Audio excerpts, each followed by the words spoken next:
just realized my camera's really high. It's fine. I never know where my camera is positioned because I actually don't. You don't need to though. Yeah, but sometimes my face tracking software is a little funky, and I'm like, is it because I'm too low or the camera's too low? Because obviously I move up and down, and I actually have no frame of reference where my face is. I do too because the hydraulic on my chair is broken. As you know.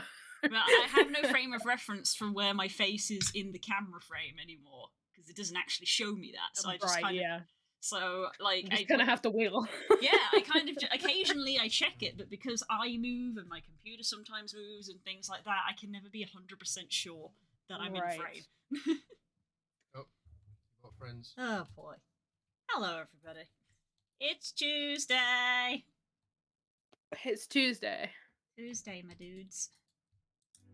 If my voice is like a little weird, I'm still on my way out of a cold that fully took me out. So I lots of colds going around. Yes, I made the mistake of going outside one time. Never again. Foolish. Yes. Never again. 2.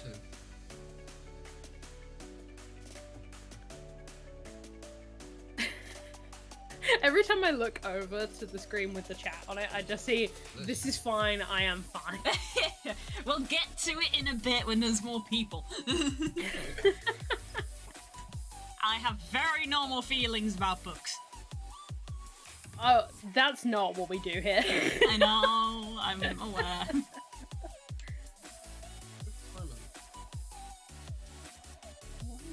My friend... Of course I hit the go live button and I immediately get a text from someone that I texted like 3 hours previously. Oh, of course, immediately. Everyone's like, you immediately respond to me the moment I'm live. I love you, but also, goddamn it. I'm gonna do something I will regret.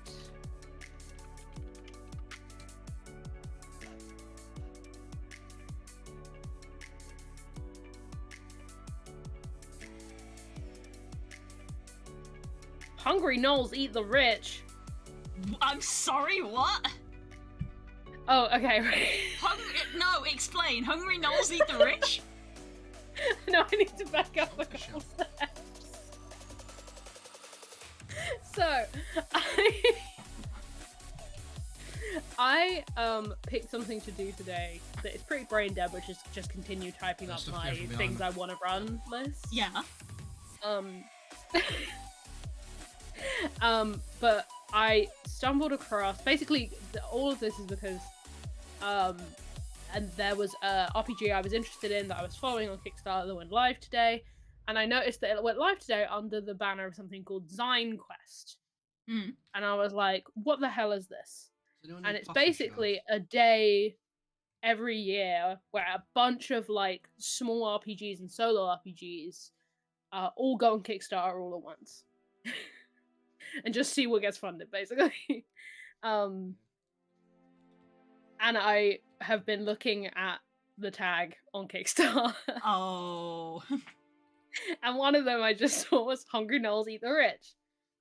Sounds Run feral great. through the streets to protect your neighbors and feed your hunger. Yes. A rules light RPG of chaos and community. Gnolls. Jesus, this is the like pitch thing. The like the first thing you see basically. You've been starved for too long. Armed with tooth and claw, saliva and sword, run feral through the streets. Share what you steal, eat the rich. Yes! It's for me! Have we done this one? Oh my god. It's for me! It's for 2 to 5 players. I don't know why I'm trying to look in the wrong ones.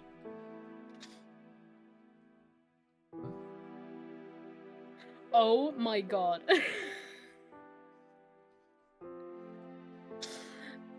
Some of the art samples are really good. Yes, excellent. I haven't actually, no. Hang on. Go Enjoy, on, everyone. go on. Let's have a look. Oh, I love the little guy right at the top. That's so good. It's been fully funded. Amazing.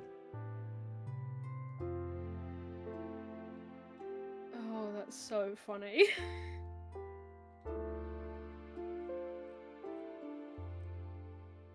Oh my god, it's like a car.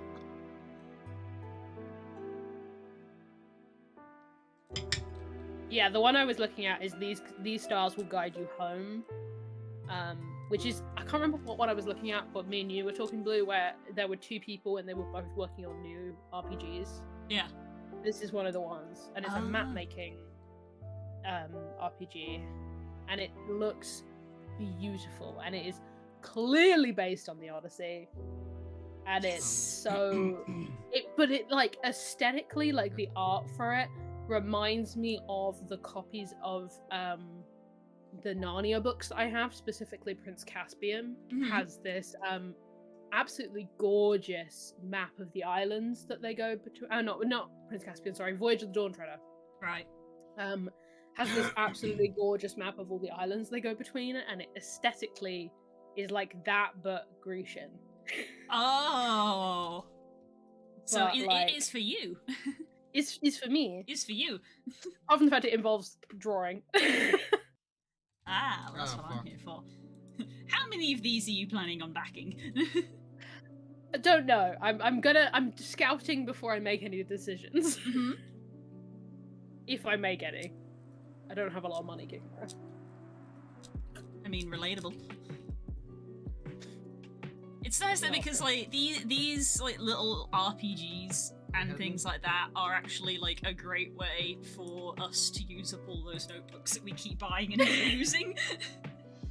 And yet somehow I've bought more notebooks because of this.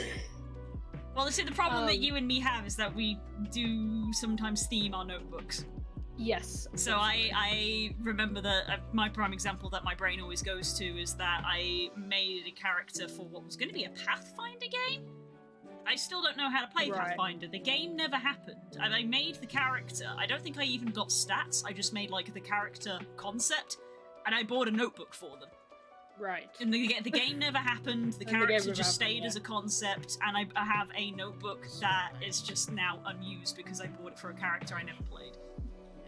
I will say, speaking of Pathfinder, I am intending on getting the Humble Bundle. The £5 Humble Bundle, because why wouldn't I? I mean, yeah. It's like everything you need to run Pathfinder for $5. I'm like, okay. It's a great opportunity. Hey, Baku, enjoy lurking. Lines and circles, lines and circles. Circles, lines and circles. Watch it. Oh, boy, yeah, no, I'd be silly not to. We've got the boys playing Minecraft in the background, by the way, so you'll hear enjoy. occasional exploitations and expletives. Hopes and dreams of the orbital bound is the other person. Oh my god, what is this? Oh no.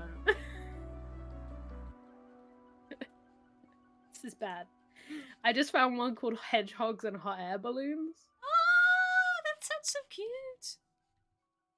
Hedgehogs and Hot Air Balloons is a cozy, cute solo journaling map drawing game. Each day you fly in your hot air balloon to discover new places. This game is inspired by Peter Rabbit, Wind in the Willows, and Solarpunk. Aww.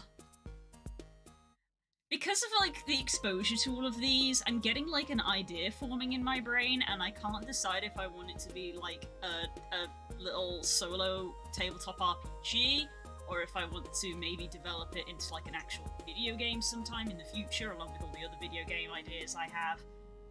And yeah, I don't know which I want to do with it, and I feel like if I go down the making it like an actual TCE RPG or notebook RPG route, I need to actually be playing some to experience how they play.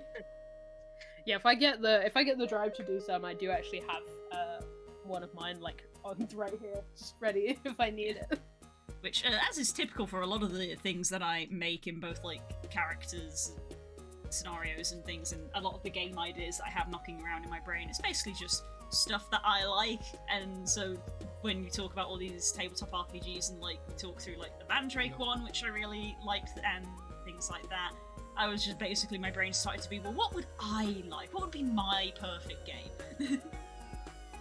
Yeah, and I mean, like, that's honestly my favorite ones that I've found so far are ones that are clearly, and I mean this is true in anything actually for me, but especially true when it comes to RPGs and like nerd media, is when it's really obvious that the writer has a specific area of interest, and they've turned that into, like, hang on.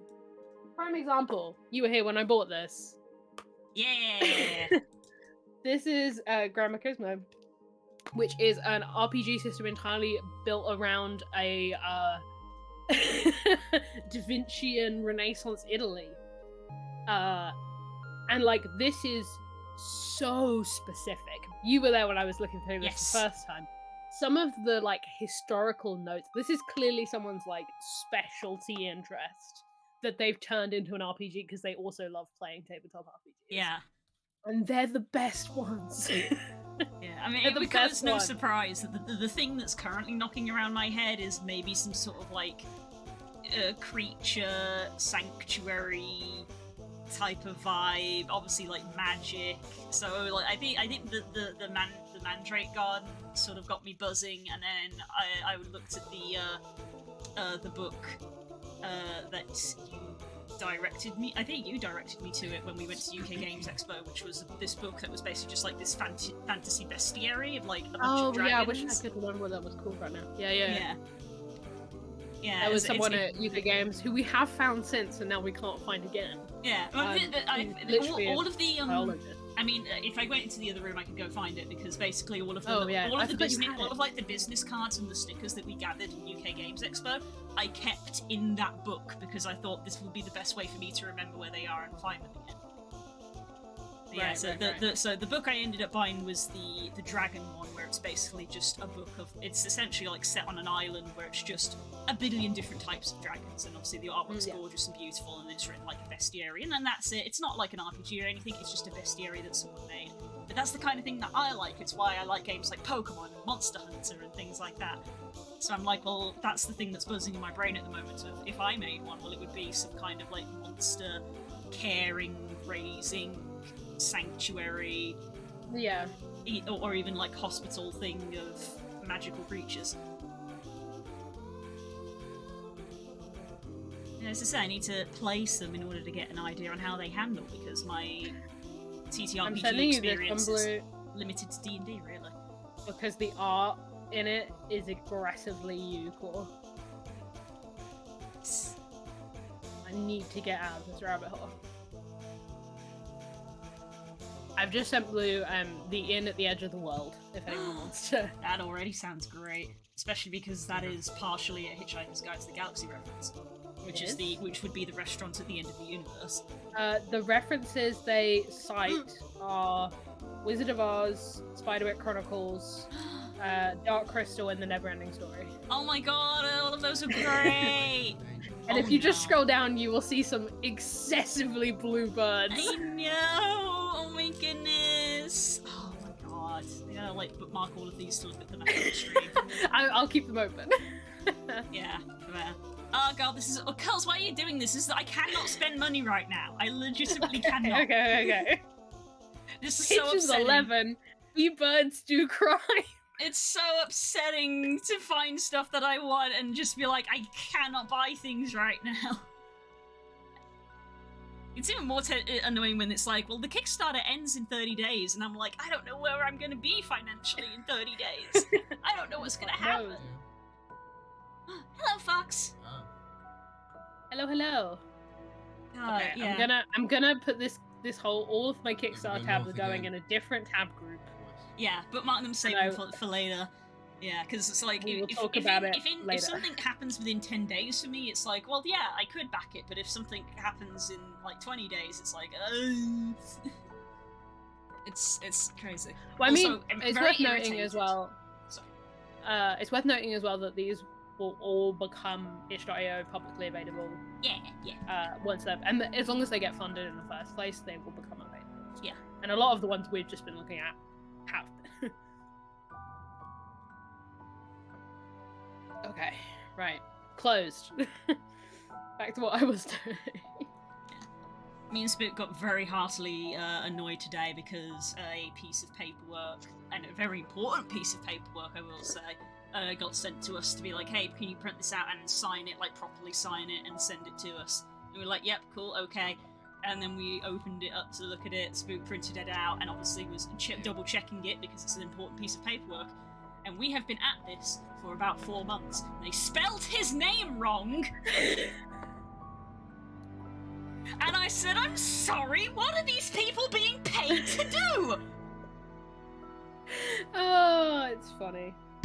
You have to laugh. You have to laugh because otherwise you'd cry. Yeah. So yeah, things are going well, Jack. And then I decided to listen to an audiobook, which I thought would make me feel better, and inherently did not. Well, you've been waiting to go off about this, so you might as well. I know it's a Terry Pratchett novel. It's a Terry Pratchett thing. Okay, God, I'm assuming it's one you haven't read already. No, yeah, God, there's so much to unpack here for the feelings that I'm having today. People who follow me on Twitter will have seen me going through it. Yes, I did see this happen. Okay, so there's a lot of Discworld books, guys, and I'm a big Discworld fan. I've listened to most of them, not quite all of them at this point. Like at this point, I feel like there's maybe 5 or so I haven't listened to, and there's like 40, so that's not a lot. So I got some. I actually have. We've been gradually getting the Discworld books on Audible, and we've finally got to the stage where I was getting some books that I hadn't listened to before, and it's been a long time since I've had Discworld books that I haven't listened to before.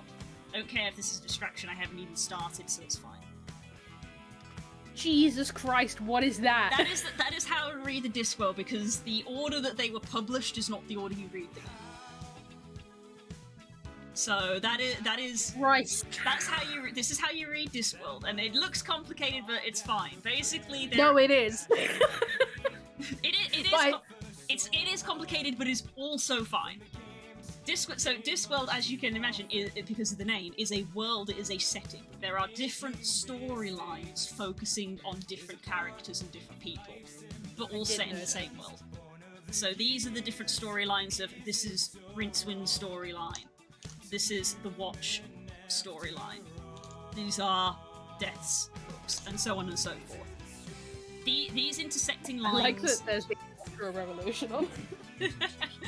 So these intersecting lines are where there are references and notes to other things, which, as you can see later on, starts to get quite frequent, which honestly is quite cool once you've listened to a lot. Which is that basically, like, the Watch takes place in Ankh-Morpork, but then, you know, Monstrous Regiment, the characters will go to Ankh-Morpork, so it, like, links in that place. It'd be, you know, it's like if we were in D&D and we did that one shot where we went into Critical Role and we met, you know, Percy and all that. It's you like that. A pretty large establishing knowledge of Critical Role. Yeah, so it's things like that there's a lot of crossover and characters will interact with one another. So I've been listening to the Witch novels, which are great, and I would recommend to you because Discworld Witches are the Witch novels. Yeah, the Discworld's Witches are amazing. And this is the thing that I need to even point out, is that the books that I'm listening to are not even on this list. Because, oh no, here they are. Wrong colour. I'm listening to these ones, the Tiffany Aching books, which are linked to the Witches. Tiffany is a witch, and this is her story. Right. So I've listened to that. I have had these two here, which I have not listened to before. And I Shall Shepherd's Crown is the one you're reading. That's the one I'm currently listening to, is this. I listened to I Shall Wear Midnight a couple of days ago. Literally just finished it. Just started the Shepherd's Crown today. And this doesn't normally happen to me. I know it happens to you sometimes, but I legitimately had to pause, stop, and, like, walk away and think about... That happens to me a lot, yeah. I know it happens to you a lot. Me, I just kind of, like, let that wash over me, but I don't tend to stop. I just keep going. I'm like, wow, okay, and then I'll think about it later. Yeah, I get too overwhelmed. I legitimately have to stop. Yeah, I legitimately got overwhelmed by this. And the reason for that is, as you can see, there's a lot here. I've listened to Discworld a lot. Terry Pratchett wrote a lot of Discworld. The Shepherd's Crown is the last Discworld book that was written before Terry Pratchett passed away. That's heavy. Yeah. And I think when I started listening to it, I hadn't fully registered that. I was aware that it was between these, basically. It was between Snuff, Rising Steam, and Shepherd's Crown. I was like, these are the last ones. I realised looking it up, this is the last one. And the thing that hit me so hard is that in this book, also major spoilers by the way, a character dies / is dying.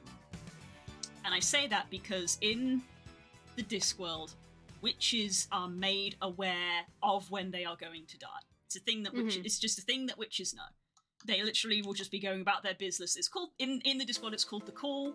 They will literally just have a feeling, and they will know. And because witches in Discworld are presented as these very level-headed, down-to-earth people, they literally always have the same reaction, which is basically, oh well, that's very inconvenient. Yeah. Well, but they just get on with it, and they're like, cool. Well, now I know what my weekly schedule is. Time to get everything in order. That's literally what they do. So they go around and they're like, hello, I'm going to be dying in 2 days, so I'm leaving this to you, and they sort themselves out. That's just what they do. Right. Yeah. That's happened in plenty of other books. It even happened in this book here. You know, only 2 prior to this. But what hit me is that the character that is dying and is preparing for their death in this is, well, to put a big spoiler on it, is a character known as Granny Weatherwax, who is basically the witch of witches. Granny Weatherwax appears in Equal Rights all the way here, and is generally the focus of the witch novels. Right. Equal Rights was book 3 that was ever written, ever. Yeah, I was going to say that's an old school one. Yeah. These 2 came first, not related, but this is the first witch book. Every single book along this line has Granny Weatherwax in it at some point. Yeah. And the thing that hit me as I was listening to how this was being described is that Granny Weatherwax was preparing herself to get ready for her death, sorting herself out, and it hit me as Terry Pratchett was writing this woman getting ready for her death that he was also getting ready for his. Yeah, that's heavy. And that was when I sort of paused and had to think for a little bit and actually had to walk away, because I literally just sort of sat there and thought, are you writing about her or are you writing about you? Yeah. And I was like, ooh. Oh, okay. I'm gonna go process that over here. I need to process that. And as is, I think, quite well known, especially because of like this here, Death is a character in Discworld. Yes. And so she just greets him and talks to him, and he greets her. He goes, Mistress Esmeralda Weatherwax, I am honoured to be here. And she just talks to him normally. It's like, well, it's time to go. Yeah. I think that went quite well, don't you? And, just, that all that jazz. And, and death is kind of just like, in a way, death themselves is very, obviously, taciturn and is generally hard to read because death, skeleton, they make jokes about it all the time. So, but even in the book it says there's this air of slight admiration and awe, if you could say that, for this, this grand woman. She's like one of the most grand characters in the series. Mm-hmm. And again, she's just like, you do what you can, and we get on with it. That's just what you do. And he even says, like, you could have gone anywhere. You could have had the world, and you were just content to live in this little cottage in the forest. And she was like, yeah, but that's where I wanted to be. And that was where the dream. And that was where I was. And that was where I was needed. And then it finishes off with her being like, well then, shall we go? And he just says, oh, we've already gone. And I was just like, ah. And that was when that was when I paused, walked away for a few hours, and went and did some other stuff. Can you tell that Blue is sad? Baby! Come on, then. You're making a mess of everything. She heard that you were sad. Yeah. But yes, I get why you were in your feelings about that. I even said this to Spook when he came in, and when he came in from work. And I told this about him, to him. And then, after a while, this evening, I was content to keep listening. And I could only listen for like a couple of minutes. Because what then happened is, after she passed, was basically the whole world felt the ripples of it. Yeah. And again, I had to pause and I went to tell Spook because I was like flabbergasted, because essentially, like, all of these books have characters in them that are important, and a lot of them never met Esme Weatherwax because she was, an old lady who lived in the mountains, just in a different part of the world. And I was actually astounded to see the book cut to, like, the wizards in their tower, and, there was a bit with Death himself as well. There were the monks on the top of their mountains and things like that. Yeah, it kind of did a grand tour. It did like a grand sweep. It had Vetinari, the patrician of Ankh-Morpork and things like that. Escarina Smith from book 1, when she was a 9-year-old child who Esme Weatherwax found to be a witch. Now this old, 60-year-old woman later on also pauses and feels it, and just all of these characters all sort of stop and just go like, oh, and like Nanny Og, her best friend, is just like, it should have been me, and I was just sitting there just like, it's hard. That's hard. I was like, it's hard from a character sense, but it's also hard. It's also hard on a meta level. It's hard on a meta level of, like, Terry Pratchett knew what was happening to him, and he chose this character knowing this, and he wrote this down knowing this, and I was just like, I can't handle this. Yeah, that's a lot. I can't handle this. I was not prepared for it. No. And yeah, and like sitting down and just having the knowledge of like, I know this is the last Discworld book. He knows it's the last Discworld book. Yeah. And I'm like, I'm barely half an hour in. I don't know you what get through the whole damn book. I gotta get through the whole damn book. How is this gonna end? And I haven't got much further than that because again I had to stop and then I was doing dinner and stuff, and yeah. So that's why what my brain has been melting over for this Discworld stuff. Yeah, no, I think that's fair. It's yeah. So I've been listening to Discworld for at this point I've had Discworld in my life longer than I haven't had Discworld in my life. Oh, for sure, yeah. Because I re-listen to them so much. So, that's why a lot of the stuff I can quote and things like that, because I re-listen to them all the time. I probably started listening to Discworld when I was like 10. And as I said, I haven't even listened to all of them yet, because a lot of them I would just re-listen to. And I do it all in order, so like I'd listen to all of the Death novels sequentially, and that would be like a week, and then I'd take a break, and then like another week I'm like, cool, it's time to do a bunch of Rincewind, and then time to do some more Watch, and then after a while I'll be like, I'm gonna listen to Death again. So I'll just go round and round and round and round and round. I get that, yeah. And that's why there's just these small handful of books that I haven't listened to yet. And they're all these ones sort of towards the end of these lines, and it's like, oof. They're going to be the roughest ones. Yeah, I think, well, as I said, I think this one is potentially the roughest one because it is the last one, but now it's got me, like, anxious for, like, what these two are going to be like.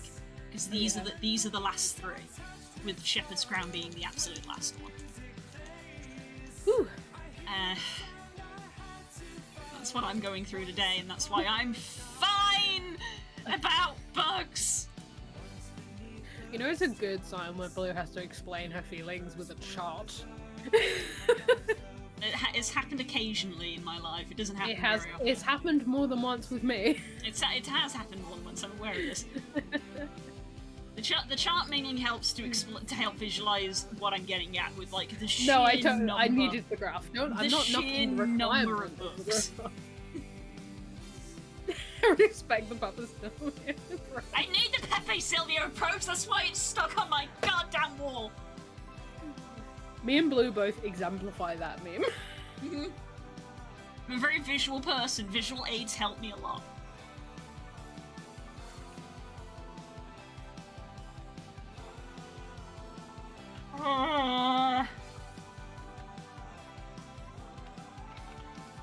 So yeah, Blue, what are you gonna make today? I don't know.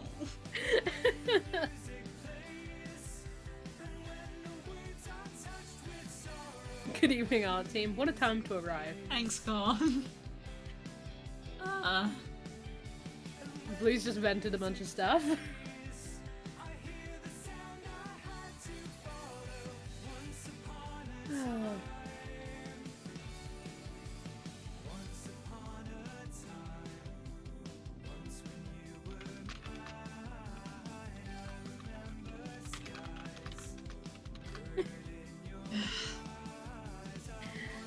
Still with me, bud?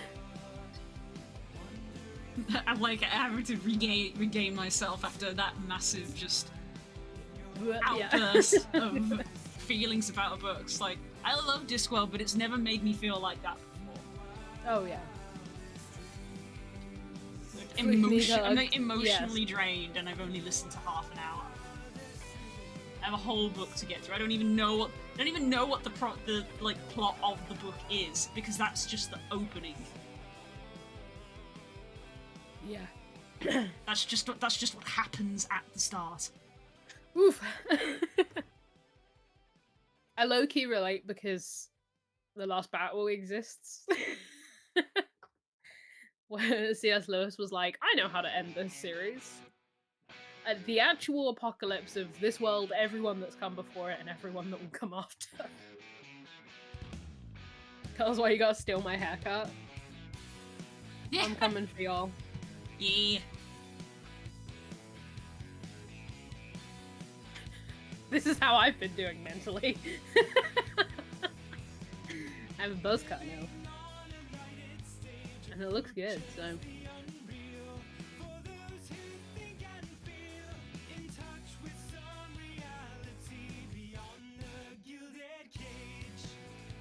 I've realized as well, I was like, I've still got red dye, so I could just dye the buzz. You could. Which would be funny. But I've also realized because it's a buzz cut, I could dye it any color and there would be zero commitment. Yeah. And that would also be fun.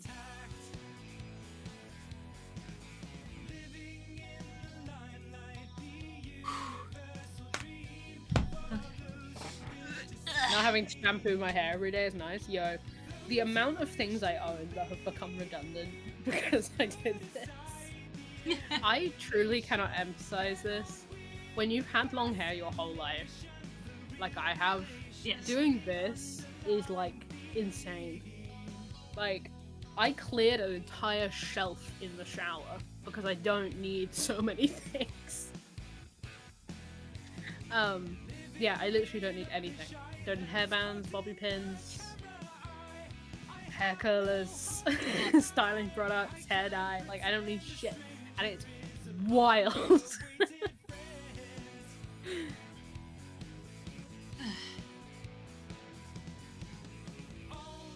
Because God knows, to maintain my hair, I do a great many things, and now it's gone.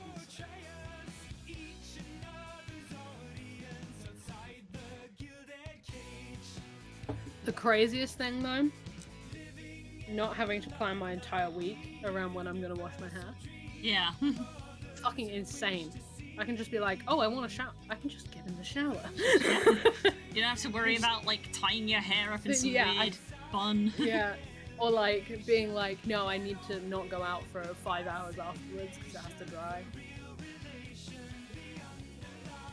This is why I can't be Anthro, because all that hair would be such a pain to keep clean. It's fine. As long as it's short. Yeah, it's long. It's when it's long that it's a pain. I know that from this one down here. Yes.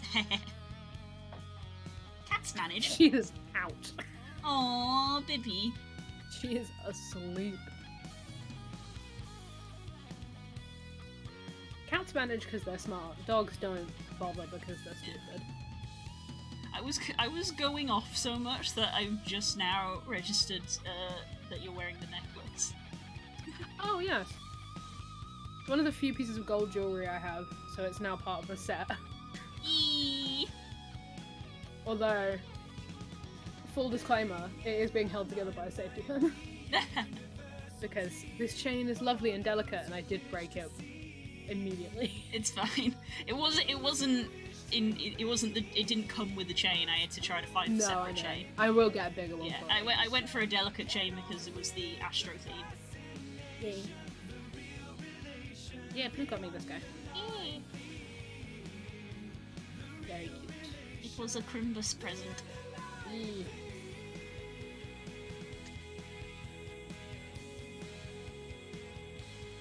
You guys leave your home. I only do when I have to. We should leave home. What do you want to do? Do you want us to do touch grass like some kind of heathen? You guys will learn to touch grass and enjoy it. Personally, I'm a big fan. I'm a big fan of touching grass. I'm looking forward to having my own grass. Oh my god. If things could go, like, more smoothly for That'd be great. that reason, I would appreciate it. And I need to try to remember when I... I haven't been able to touch grass in a while because I've been ill. Yeah, I need to remember when I wake up to do more paperwork. Gross. Because it's one of those things of, like, stuff finally came through and then it was, like, 6 o'clock and it's like, well, everybody's going to be out of the office now, so there's no bloody point doing it now. I guess I'll go make dinner.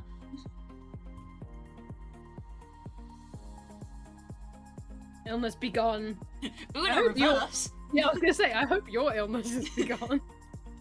Because you're free, right? You've been freed from your imprisonment. Unleashed upon the world once more. Yeah. I had like a mild cold. This isn't comparable. Freed from confinement. Oh no, containment breached. SCP containment breached.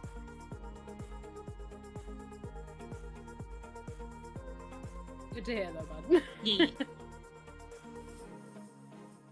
I'm stuck home for another 48-ish hours, yeah. A lot of everything going around.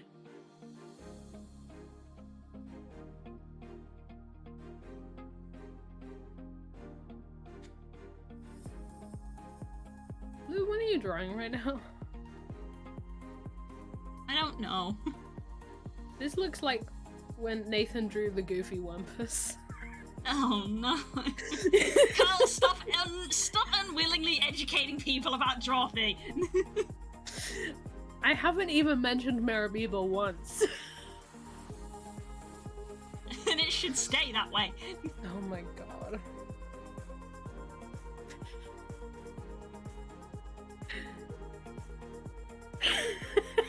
Well, you have now, haven't you? Oh man. As much as we advocate for we enjoy Dorothy content on this hit stream, it rots your brain. Yeah, no kidding. Oh, I love him.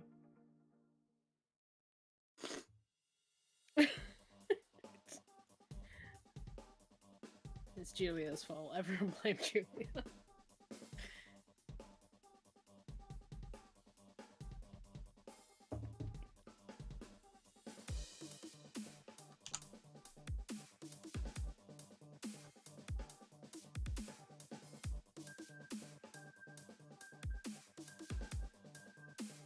My grey matter left long ago.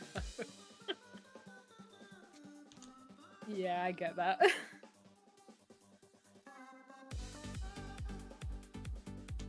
I'm just thumbnailing because I can't get my brain to engage. It's so burnt out from Discworld. Yeah, from the Discworld that's why feelings. I'm doing mindless wish list type up.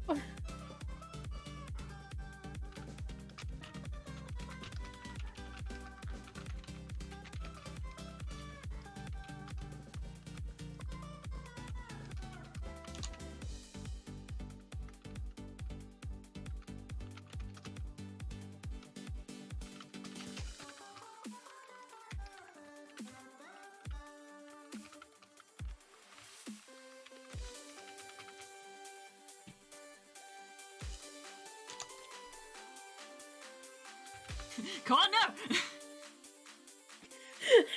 Everyone immediately corner. No.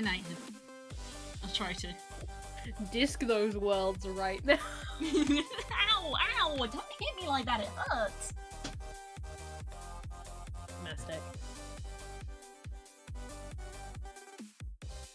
I'm looking through Steam Next Fest for fun things I'll forget I installed. What have I played recently?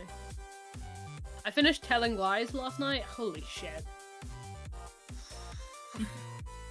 And when I say finished Telling Lies, I mean I've finished Telling Lies. I've been playing Telling Lies for forever now. Too late, all my worlds around now. No! You'll have elephants under those worlds and you'll like it. I always forget if it's an elephant or a turtle. It's an elephant. It's both. Oh, okay, fair. It's four elephants on the back of a turtle. Ah, okay. So I knew something. Yeah, if people haven't played either Her Story, Telling Lies, or Immortality, they're fun. Her Story's the shortest, so maybe go for that. They're FMV mystery games. Telling Lies was... Her Story was a wild ride, but it only had one actress in it. Telling Lies is an insane story with like 12 people in it. And from what I hear, Immortality is even crazier. I did have to look, full confession, I did have to look up the guide in the end for Telling Lies. Because people who've never played one of those games, you basically get a database of clips of video. In Her Story, it's police interviews. In Sam Barlow's only got a matter of a time. Yeah, for sure. In Telling Lies, they are like police recorded FaceTimes, basically. And you have to like work out how to find videos you need to work out what was going on in this like completely out of date search system database. And it is madness because Her Story has an insane premise. Telling Lies is like from the get-go is like, hey, you're dealing with an FBI agent who is doing undercover work. So you're immediately like, oh good, I have to work out what is true here. Like, what is his undercover stuff? Which identity is his identity? Like, it's madness. And then I know Immortality is about 3 movies that never got released. And it's like full-length movies and all the behind-the-scenes that you have to search through. Because Sam Barlow is mad. I think my notes for Telling Lies were like 5, 8, 5, F4 maybe. Yeah. Have you seen Nadir? I don't think so. In which case, let me introduce you to a game which seems to be very much down the street.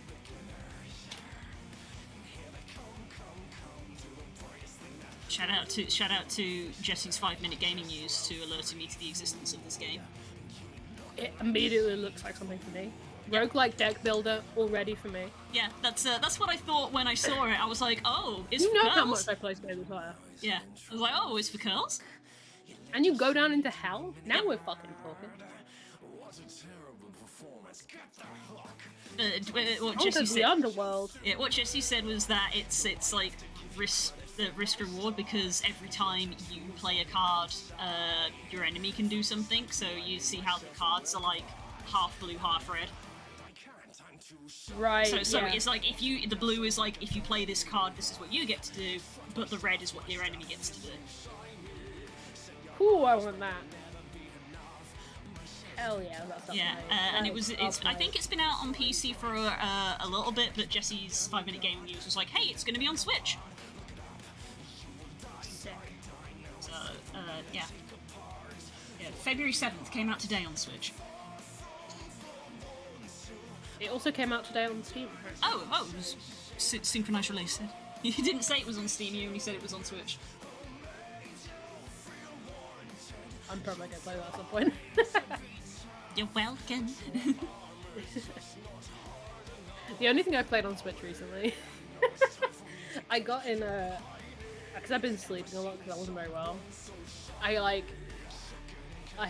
had Sherlock Holmes: The Awakened is very much on my list. I love those games. Is that getting out? We've talked about that game on stream. That's the Sherlock Holmes Cthulhu game that was on Kickstarter. Oh yeah. The demo's out. Oh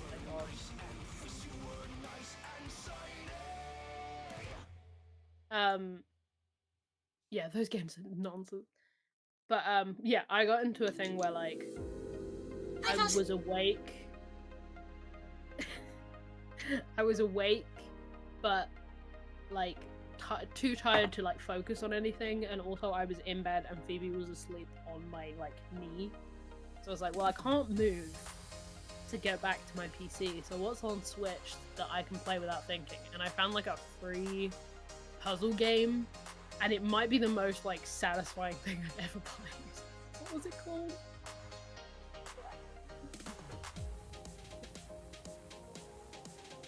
Ah yes, you can tell I was playing it late at night because my brightness is all the way down. Color Zen is literally what it's called. And it is like hypnotic as fuck. I don't know if people can see this even. It's one of these guys. Oh. Oh, funky. What this guy do here? Playing this. Oh no, it's not the same color. Playing this through a webcam is really hard. But like you're trying to get it so that the last color left is the same as the background. And well, if you play this in a dark room with your headphones on, with like the ambient music that they've got, it's hypnotic.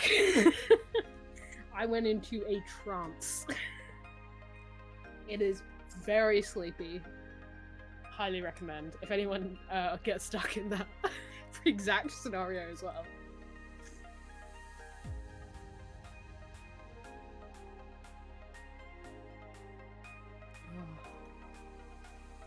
The only other thing I've been playing is, of course, Marvel Snap and Final Fantasy.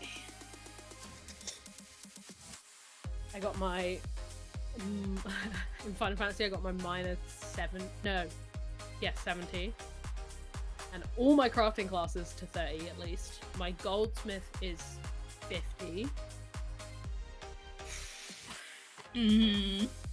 I've just been, because basically what I've been doing, because I've been like really awake, does two things, needs to sleep, basically.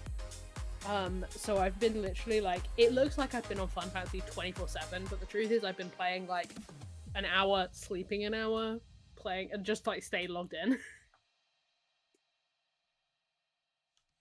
I picked up Hitman World of Assassination. I watched Secret Sleepover play that last night. They rebranded Hitman 3, if you didn't hear about this, Blue. And they made like a roguelike mode. Interesting. Where you just do as many hits as you can until you fuck up. But they've like merged all of the previous Hitman games into it as well. So like you can play all the Hitmans in one game. Oh, okay. And then you can also do this like endless mode. It's very silly in that way that Hitman is. That combination of silliness and seriousness that's just very funny. And a few new toys that are gonna put an end to your happily ever after.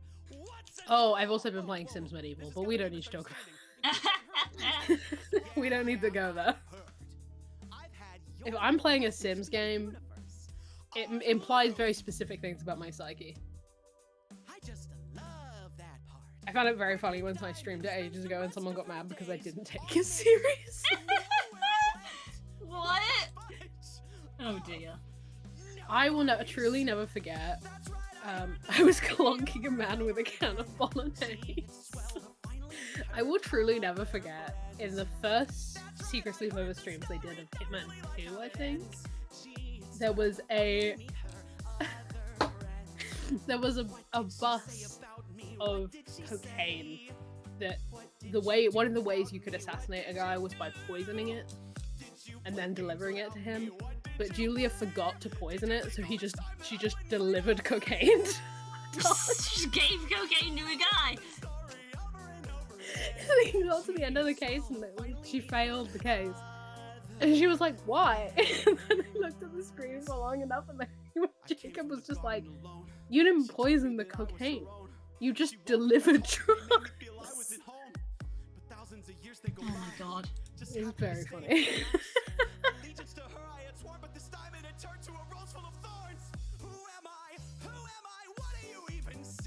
And then when they played another one, there was like a whole setup you could do with like an explosive mini golf setup.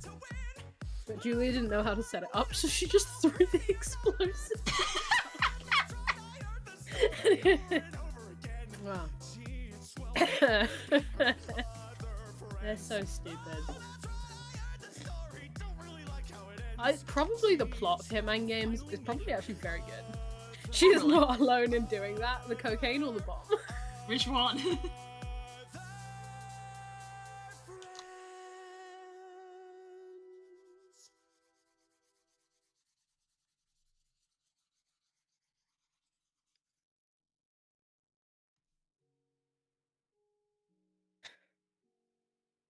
The bomb. Also, it's very stupid, but I love how bad yet good the plot is. Yeah. It's just, like, unafraid of being kind of campy and silly. Mwah. I feel like if... The hot take. I feel like if Assassin's Creed games had that balance of, like, serious to not serious, they would be a lot better. Yeah, trying to take themselves too seriously. Too seriously, yeah. For something that has a sillier concept as it does. It's like, I'm the last person who's going to complain about things taking themselves seriously, but I think at this point we can all acknowledge that Assassin's Creed's concept has gone a little far. Yeah. So it would be great if they just took it a little bit less seriously. But then, to be fair, I've played one Assassin's Creed game out of the last, like, 10. I was best mates with Leonardo da Vinci, and that's very serious. That's the thing. That was, like, one of the best moments in that game, though. Early Ezio didn't take himself very seriously, because that's Ezio. But, like, I feel like when we left Revelations, things went a bit awry.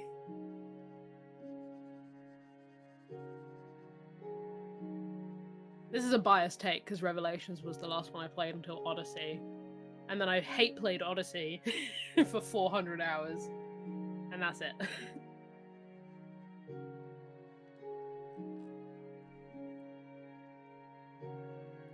Assassin's Creed Odyssey is an absolute marvel for being a game that I've played hundreds of hours of, resenting it the entire time. It's not a great relationship. No, we weren't in a good relationship, no. Black Flag, my beloved, yeah. I remember when Black Flag came out, my brother, I can't remember if he actually managed to get hold of, like, bought it, or whether he had to rent it, but when that game came out, my brother sat in front of his Xbox 360 and played it for 2 days straight. Did not stop. Did not sleep, stopped to eat dinner both days, and that's it. And by the end of the second day, he was still like, I haven't done much main plot. Madness, but I get it. I do listen to Black Flag's soundtrack quite a lot, because who doesn't love sea chanting? That's what I will say about Assassin's Creed games, is their soundtracks have always popped off. I just remembered the homing suitcase. Oh, God. It's so silly. I remember seeing a video where someone, like, threw the homing suitcase at a target, but the target, like, got on a jet ski, and the jet ski moved at exactly the same speed as the suitcase, so the suitcase just followed them around. You've seen that video too, haven't you? Oh my god, no I haven't, that's fucking great. Yeah, apparently they have the exact same speed value, so it would just remained equidistant the entire time, following them around. The homing weapons are amazing. god, that's so funny. Suitcase OP. That's so silly. If you see me laughing for no reason, chat, is there's a song in the mix of songs I'm listening to right now that the like drop has the has a line of lyrics which is done in the like TikTok voiceover voice. Oh no. And then it drops. So it's really funny because the rest of the song's an absolute banger, and then there's just this one line of the TikTok voice, and then it drops really hard.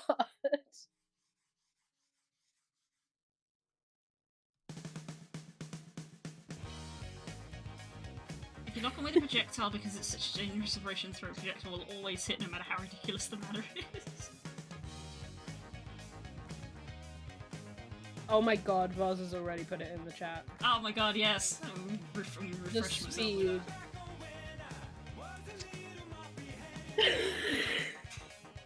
Yep, that's the one! That's the one! That's fucking fantastic. It's so good! It's the exact same speed! It's like slower.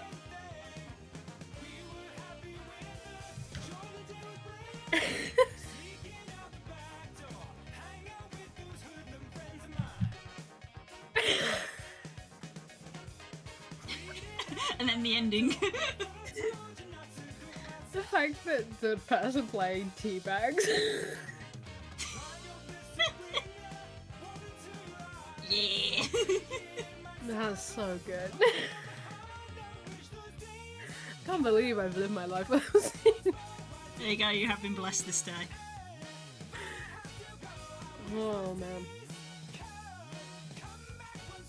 That's so stupid.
Are you thumbnailing Team Starfall? I'm trying to. I'm hating everything that I'm doing that. Apparently my brain is not in a happy space, apparently. I'm sad I literally worked out that you were still streaming right at the end, and then I was like, I'm just gonna pop in and say GG and then leave. Baby's on her chair.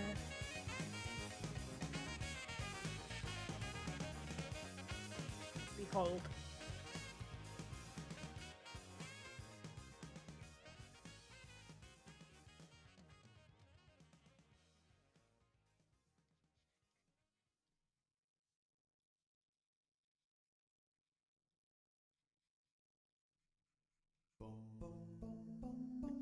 She's very cute.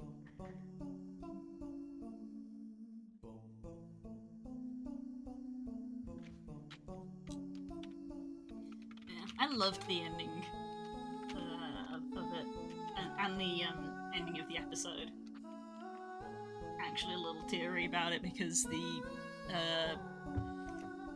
Groval special ending I'd never seen before. So I actually didn't know what was going to happen, and when it did, I was like, no.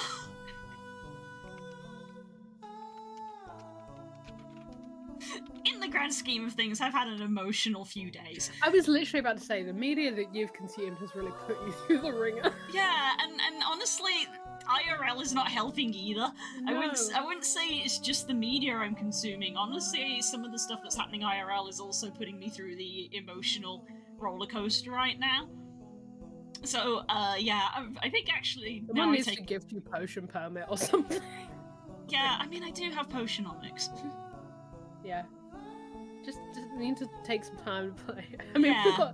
we got Dragon Age and all things tomorrow. That ain't gonna. Yeah, God, every single day. Yeah. Certainly, obviously, I was emotionally shook Sunday. I was definitely emotionally shook yesterday. And I've been emotionally shook by Discworld today, and I'm only now actually sitting and realising and going, oh, my emotions have been going all over the place the last few days. I mean, if you need to take a break from Dragon Age tomorrow, we can play some chill. We can start a Stardew Valley world or something. That would be funny. To be fair, I've got the daytime to chill. Obviously, I've got afternoon art stream as well. Don't know what I'm gonna hecking do for it because I can't produce anything today that I'm happy with. That's fine. Tomorrow's a different day, bud.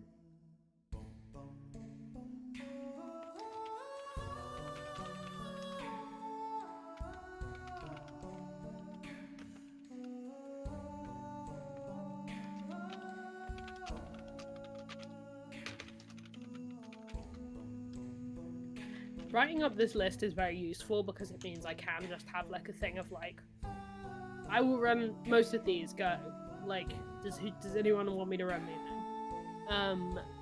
But it is like every time I start writing one up, I'm like, I want to run this. I want to run this. Like, my brain starts going again.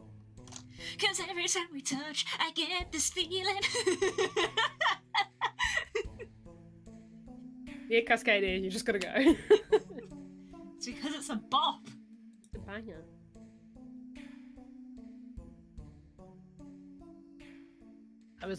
I've been typing up this guy. Very excited about this boy. Yay. I will probably never get to run you, but I want to. Aww.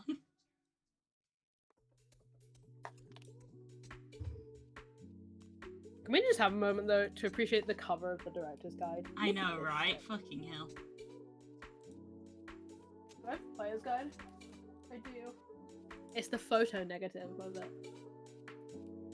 Wow. Also, for an idea on this as well. DMG player's guide. Eee. That's pretty. Yeah. This is a horror RPG. It's called Locus. If I people probably wanna look won't play it. It's very cool. The idea of the system is that you build the monsters around the characters that the players make. And like the horror of the world is based on the past mistakes of the player characters. And it's part like, it's got like a mystery element, but it's mostly like very character-centric horror, and it is extremely cool. These are actually misprints, if you could believe it, that I bought from the creators at UK Games. You were there. Yeah, I was gonna say, I think Galaxia was there. Yeah, you were there.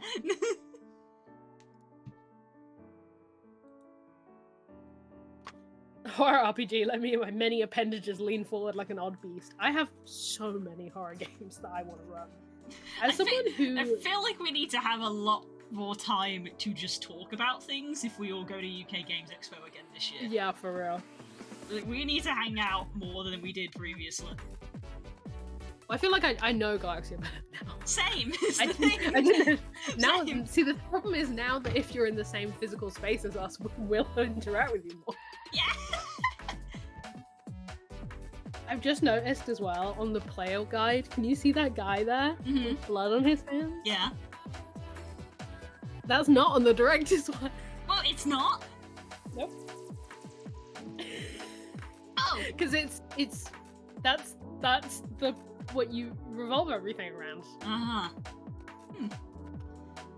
I will be hovering being at UK can be found. Yeah. I definitely feel like what I learned from last time, because obviously last time I got separated from people a little bit, was mainly because I went off to go talk to Molly. It isn't even necessarily that to stick with people more, but like you really introduced me to that little indie section. But that's because everyone go find weirdo indie makers. The thing is that up until that point, I was working at UKGE, so I didn't have a lot of time to look around. So I mostly was in like the thick of it, where all the big stuff was, because I was like, oh, I want to look at all the big stuff. I want to get this. I want to get that. In the back of the hall. Yeah, the back of the room is where you need time to just like peruse, because like I wouldn't have time. I wouldn't have time to like talk to people and ask them like what they've made and like read through their little filos and stuff, but now I do. I'm gonna be honest, that's all I did at UK. I know, that's what I've learned from you. I only followed you around for 5 minutes and you found so many good things, and I was like, I should have been doing this whole time. Do you know what I learned at UK Games? Don't wear a backpack, bring a walking stick. Yes. I was in so much pain at the end of that day. The thing is that I think out of all the bags you could have brought, a backpack is the better choice to carry things. You would think, wouldn't you? But it's actually the worst for me. Well, for you, yes. Yeah. I suppose so. I mean, the boys bought so much stuff that they literally did a trip back home. They did a 2-hour trip back home to drop off the stuff they had bought because they had about 5 bags of games they bought. And then they came back and bought more. UK Games is wild. You've ruined me by introducing me to UK Games. I wanted to introduce you guys to UK Games for about 4 years, and I finally got to do it last year. Because the goddamn pandemic got in the way. And nothing else happened that day. There's two cons I want to go to this year, and it's UK Games and Final Fantasy FanFest. See, this is where our interest divulge, because there are 2 cons I want to go to this year, which is UK Games Expo, and I want to try to go to Confuzzled, which is a furry convention. I've actually never been to one, and I'm kind of shy about it, but also it's a little bit on the expensive side, and I'm like, oh, I don't really have the money for that right now, and I want to go. Yeah, mood. To be honest, if I can only go to one, I will probably try and go to FanFest, because I don't know when I will get another chance, yeah, because it's not always going to be. I don't run London ones very often. No, which is fair. Yeah, I found some fun stuff I want to run. I think the ticket to UKGE is cheaper than the ticket to Confuzzled, which actually blew me away a little bit. I was like, well, it's the wrong way round, right? Because the bigger the convention, the less they can charge for tickets. Yeah, I suppose that's true, actually, yeah, because they've got more money to rent out the space. Cover rent. Yeah, because I mean, we've seen the amount of people that go to UKGE, geez. Jesus Christ. But yeah, Confuzzled is another one of those ones where it's like a hotel hall is rented out. Yeah. So, yeah, I guess that's why. But yeah, that's the main thing. It's also sooner, so I've got less time to save money. So I want to go, but I currently looks like I won't be able to, which is a shame. Yeah. Especially because I'm kind of scared. I don't want to go on my own, which means technically we'd need to pay for 2 tickets, because I would drag Spook along with me. Obviously, for some fun stuff I want to run, and some wild system agnostic stuff last year. I've got a lot of system agnostic stuff. Yeah, last year we spent a silly amount of money on the Homeworld RPG. Oh god. Last year we dipped our toes into things outside of 5e, and given all the stuff that happened last month, we thoroughly this year I think are leaping into stuff outside of 5e. I loved the Odd Jobs, and that was literally the only two of the other ones in here I've written up on. Hell yes, that was literally the only RPG I've played at TTRPG I've played that wasn't at D&D. It's generous to call it that, because I mean it is what it is though. You're role-playing at a tabletop. I made, for people who know, I made up the system the night before in about 10 minutes while they were out getting, which is crazy.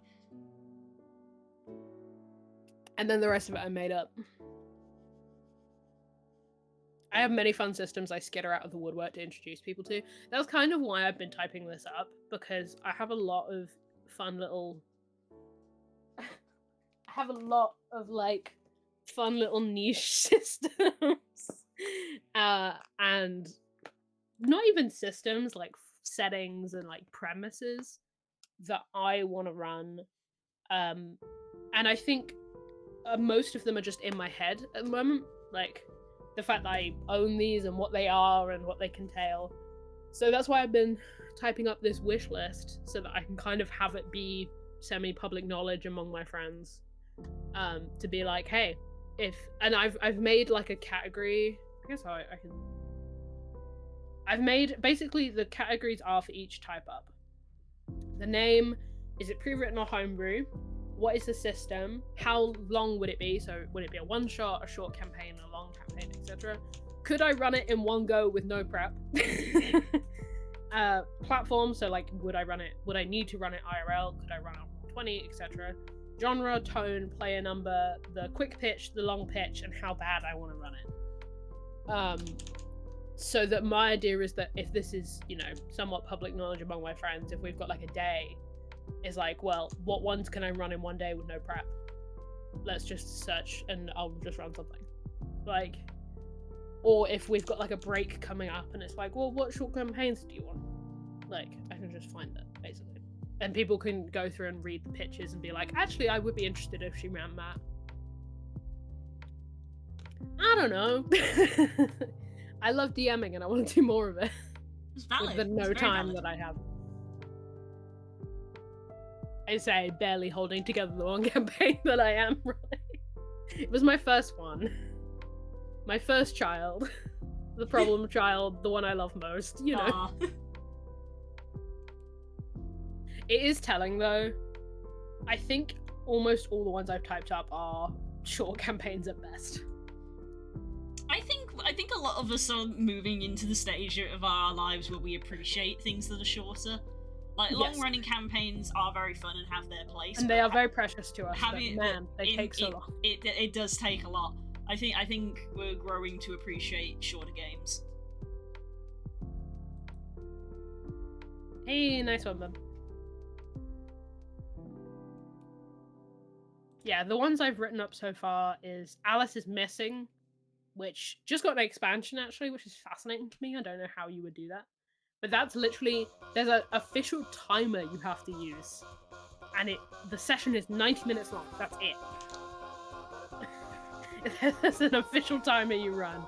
And it's a 90-minute session and you just go. And you don't talk the entire time. It's great.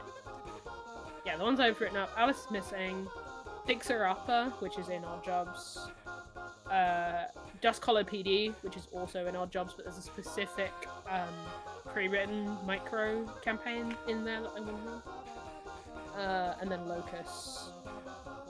A bunch of others I've got to type up too. It's funny how I think I've said I want to run like a million things, and now I have to type them all up. I'm like, do I want to run it?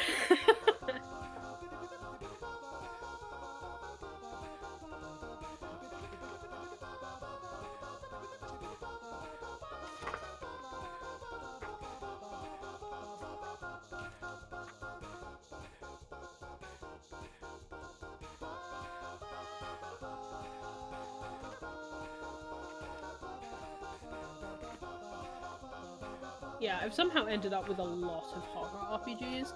It's so as someone who's not, I wouldn't say like a big horror fan, it's amazing how much horror I consume at the moment. Like, I don't like horror movies, I don't like horror games, but the themes of horror are everything to me. Yeah. I think we talked about this. I'm very much the just total of just like, I don't like horror like at all. I don't consume any horror. I'm not into the whole themes or anything. I'm just like, no. You'll dabble with some gothic on the outside. I don't like horror. Because the thing is, for me, is I always liked really gothic things, but the modern gothic, you only really find those themes and challenges in horror. So like, it's segued out of necessity, not out of want. Does that make sense? Hello, baby. Wow. Cuddles obtained. Oh, you feel slightly chilly. Are you not sitting in your bed?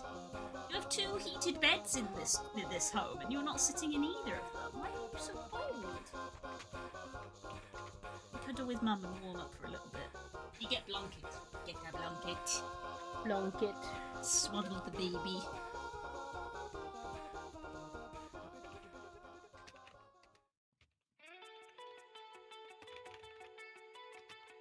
Swaddle the baby, there she is. Get you nice and warm.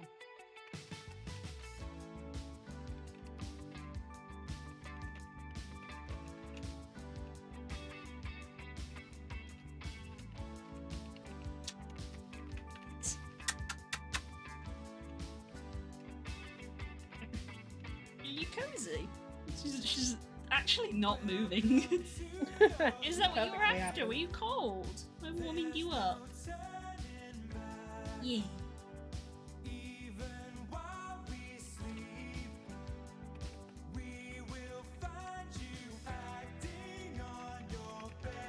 Yeah, the ones I think I'm going to type up after Locust is 10 Candles and To Serve Her Wintry Hunger, which I picked.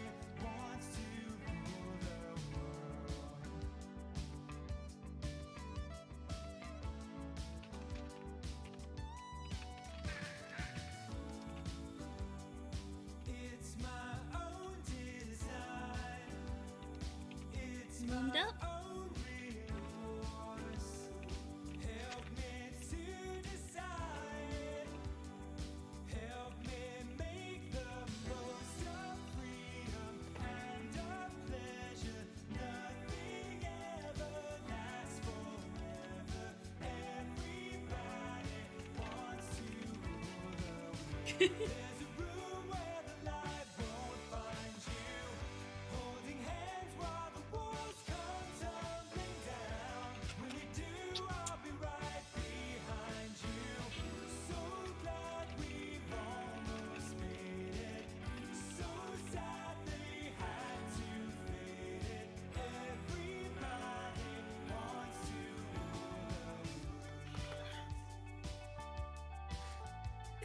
Sadie. Is she being silly? She is. Hang on, I'm trying to take a selfie of her. It's so cute. There we go. Absolutely swaddled. Oh, she is really cocooned, chat. She is fully enveloped. You had enough? Oh, you feel a lot warmer now. There you go. She's like, I'm nice and toasty. There you go. You can go back down. I should say, by the way, when I was going through my little collection of RPGs I own physically, I forgot I owned this guy, which is so funny. Oh yeah, this is a Bride for Dracula. That was another UKG, wasn't it? A lot of these are. As was brutal imprisonment, brutal imperilment in the Bag of Infinite Holding. There is Sadie. I didn't realize this, but Pit Crawl is actually a one-person RPG. Oh, is it? Yeah. Oh no, sorry, 2-player. But one of them is the GM. So. Let me double check that her beds are on and operating since she was so cold. Hey, that is on. Oh my gosh, she is cozy. She really is. They're both on, so apparently she's just refusing to sleep on her electric blanket, even though she's cold. Beep. Can you see her eyes going? Oh. She's dreaming. I'm surprised her feet's not going. Aww. Making my jeans covered in hair. Yes, that is the business of pets.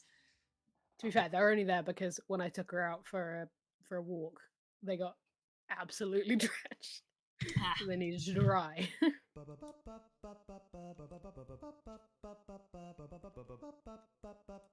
But yeah, this is really funny. This is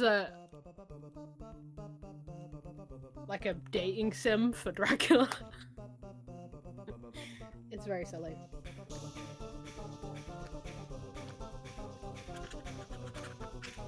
This one low-key has too much prep involved for me. Even though the prep is literally like this. That's it. Oh.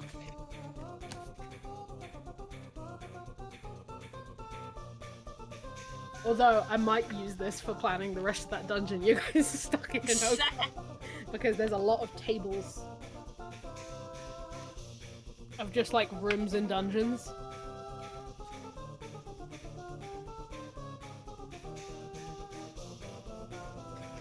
Starting bags, early bags, the weird middle belt, the far depths.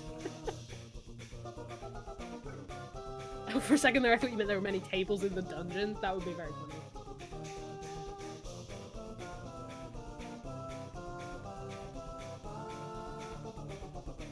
That's a furniture warehouse.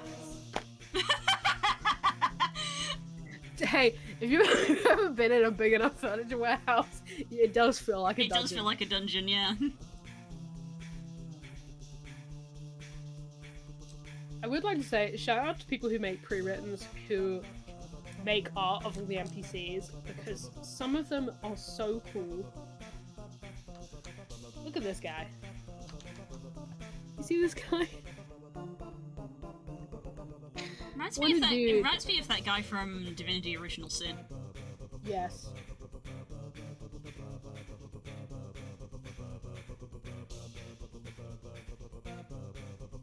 I've never been in IKEA when I worked for McLaren and they asked me to go pick up some stuff and I was lost for 3 hours. Fane, my beloved. IKEA, I would run an RPG that's entirely set in IKEA. Oh, I would run a one-shot where you were a bunch of teens stuck in an infinite IKEA. That's just the back rooms, girls. Yeah. Why isn't that a horror game? It will be if I run it. Why isn't the infinite IKEA a horror game? With the hilariously, the only stipulations for Locust settings is that they have to be in a world that's similar enough to this one that the players would think it was this one. You could run this in IKEA.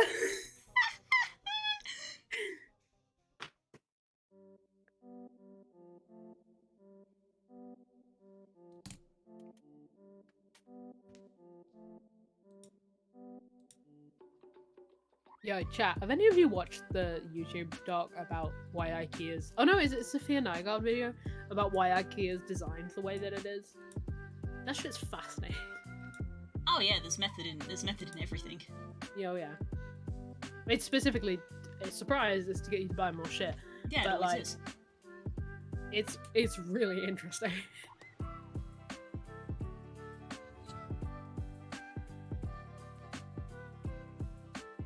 Betty's awake? Or is she just moving in her sleep? Oh.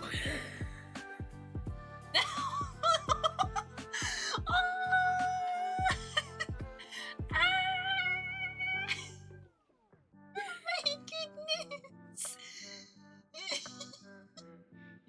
Won't fit that belly! Yes! Should I go give her belly pat? Yes! Hold up. This is very important.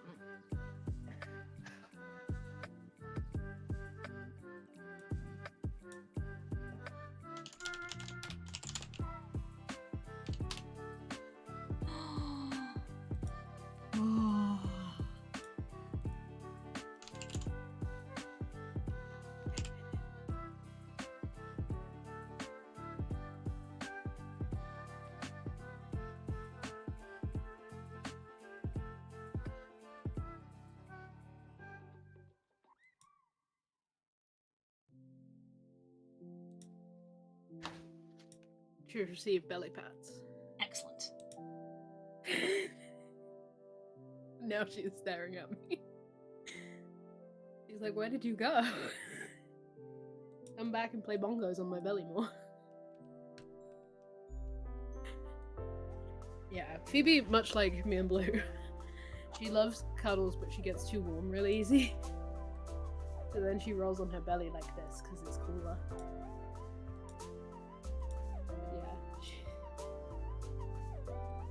So her legs stick up, just her leggy. Stick your leggy. She does these things.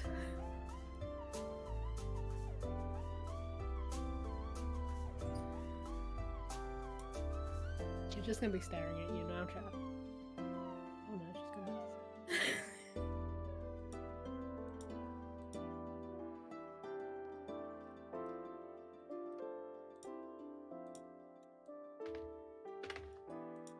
Oh right, I was gonna link the video about the IKEA.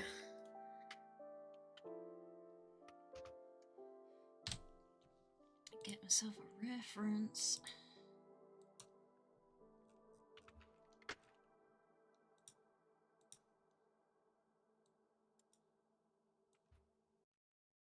There you go, chat. Knock yourselves out. They talk about IKEA, Target, and Sephora as case studies. Yeah.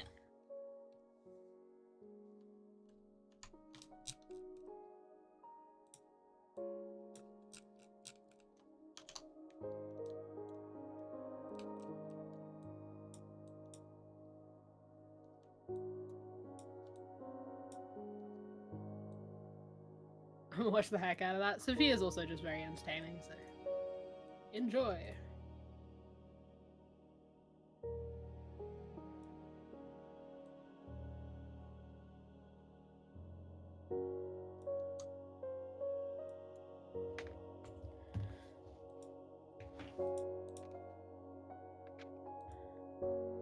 It's a very specific Dialga angle. I'm trying to be dramatic with the angle in order to try to like make it spicy and make my brain like I very much believe that you will, because the 3D model looks a little derpy. So I think that you will do a better job of being able to It's just to kind of help with the perspective. Oh, for sure. Of essentially, I'm trying to get, instead of like a side angle or something like that, I'm trying to get like a cool sort of like semi-top down. Right, yeah, yeah. So I'm trying to get the perspective. Gotta vanish, but I'll see you for Wednesday games. See ya. See ya!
Phoebe's gotten too warm and has now gone onto the floor.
Where's my copy of Tang Handles?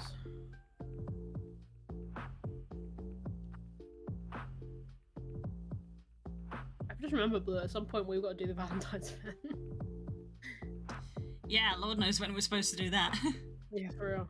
Yeah, the day when I said that we would do it, I came back and I was hit by a wave of exhaustion. I was like, I gotta go to sleep. I was also ill and tired, so it would have been a bad idea.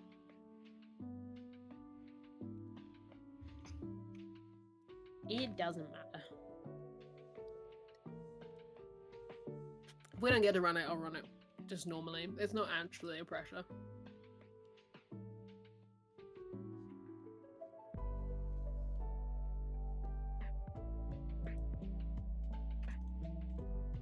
where do I put anything?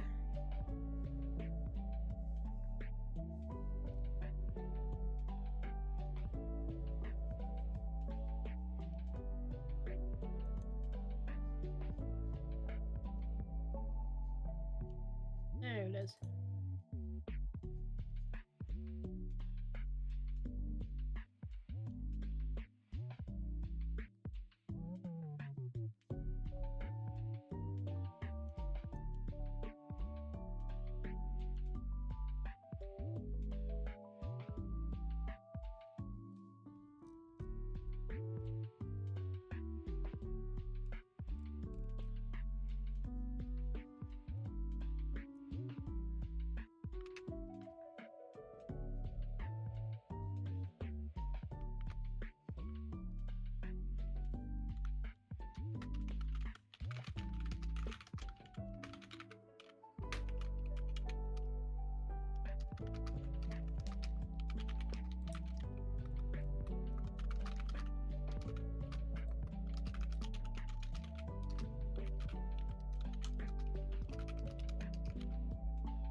I get excited about too many games now.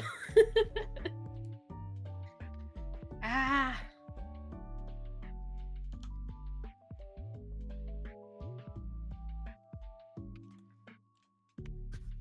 I just love RPGs. I'm playing games with my friends. Yay!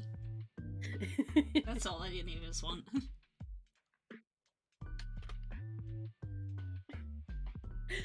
On the, I've got like a breakdown of what all my like categories mean at the top, and I just copy and paste it every time I need to type one up.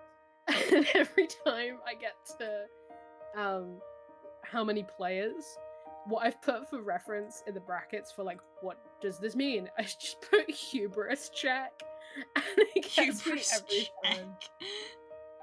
Yeah, there's what are the two categories that are hubris checks? Could I run it in one go with no prep is a hubris check, and then player number is hubris check too. Like, how much do I believe in myself today?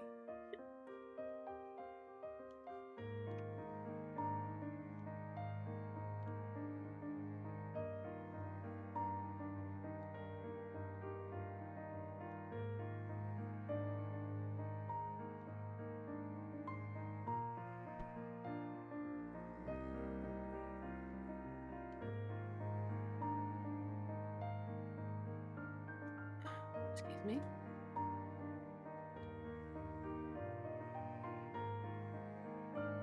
Hubris check. I'm gonna health check myself though. Yes, I'll take some water.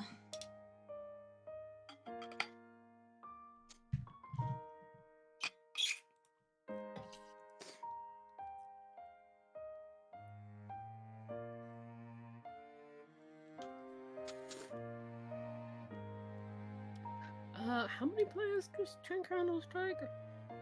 It's best played with 3 to 6 players and takes 2 to 3 hours, right?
trying to remember all the, because we talked about 10 candles at yours, didn't we? Were you there for that?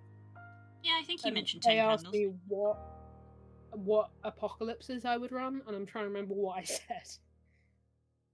I said Rapture, zombies.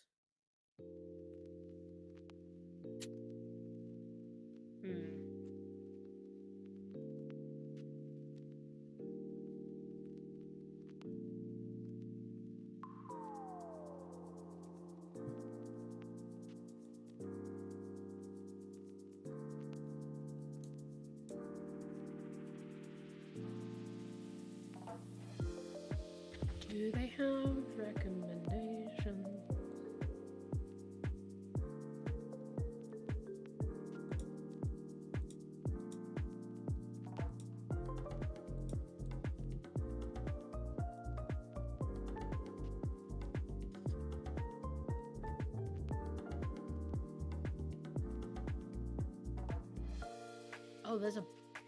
Apparently there's a bunch of them in the book.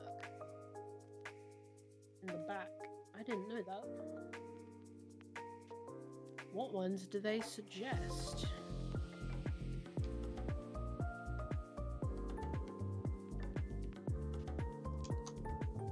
Oh, there is a lot.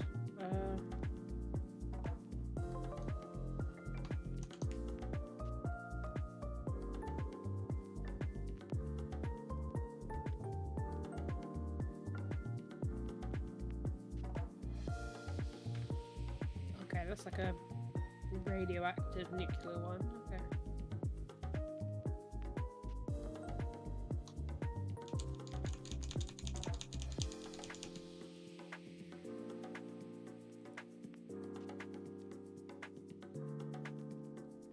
Oh, this one's literally what's that one called? The zombie game on the island, on the resort. Dead Island. Is it Dead Island? I Is think that it's literally That's Dead Island, right? There were so many of them. Yeah. Yes, it is Dead It's because Island. Dead Island was very successful and a lot of them tried to copy it. Yes. There were a lot of zombie media in that time frame.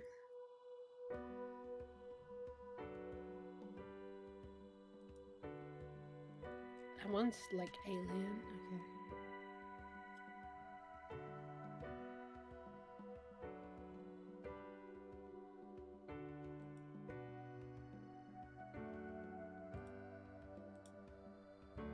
For experienced players? Hello. Hello, hello. I can't imagine many people have played more than one game of 10 Candles. And this emptiness fills my heart when I want to run away. I drive off in my car, but whichever Oh, I know someone who ran this one. I come back It's to like, the place you are. it's like a bunch of teenagers being shitheads. All my instincts, Is that not like teenagers by default? Well, yeah, but like, it's based around like spring break.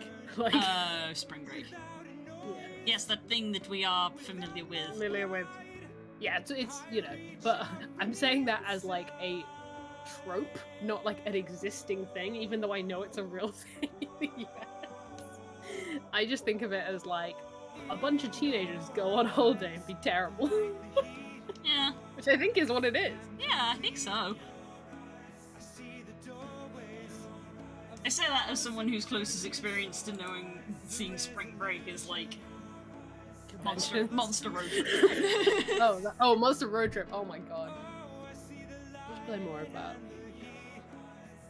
And now that I've realized there are ways to like change the content that you run into. We should play that again. We should, it was good fun. It was a fun evening. Just randomly in Discord and be like, you guys A want to play? random time where I am like, hey, you guys want to play this game? You guys want to play Monster Prom with me? And we were all like, yeah, okay. We wrote core into it, and I think he was very confused. And you get Corey there and poor sods.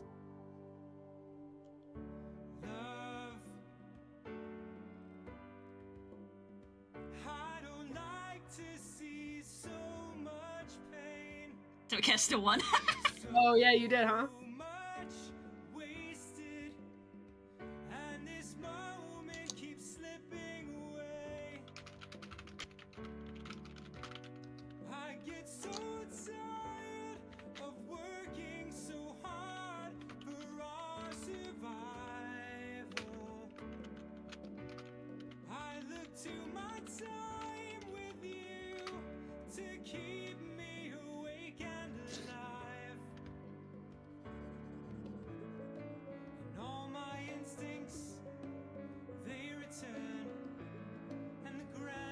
I'm realising that the reason that this is such an awkward thing to draw is that Dialga's legs are not great. Oh no, they're super weird. Because Dialga essentially stands with his body, with his legs doing like a square like that. Uh-huh. This is a thing I have noticed about Dialga, weirdly. This is why Palkia is supreme. It's not even like he's four-legged, it's that he's four-legged, but like if you looked at his him, weight is not in the right place. If you look at Dialga front on, and I mean you get to see the cool spikes and stuff and how they're meant to look like a clock face, which is a very cool design. Yeah. His legs are like that. He would look like a stick bug. Yeah, it's like, that's not how animal legs go. They do not go at a 90-degree angle to the body. It's like, in theory, especially because Dialga's a heavy Pokemon, if I recall. Yes, very heavy. Dialga should just cave in. He should break his own knees. Yeah. Unless he has a chassis, like a car. Maybe. The thing is, he's got very big feet, so a lot of his weight's probably, like, low to the ground. Distributed, yeah. But yeah, that's why I was like... In theory, he has knees. Oh, he has very defined knees. That's part of the problem I'm having. No. Naturally... like, doesn't he, when he moves, he also has, like, I guess it would be an ankle? Because like, he steps, there's not much ankle movement. It's no, very it doesn't much look like it. It's like his shoulder and his knee. He moves the shoulder forward.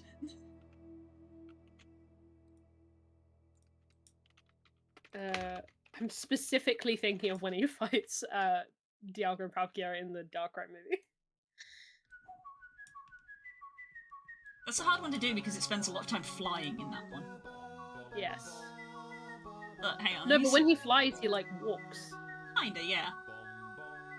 He definitely has ankles. I can use the reference that I was using. Hang on.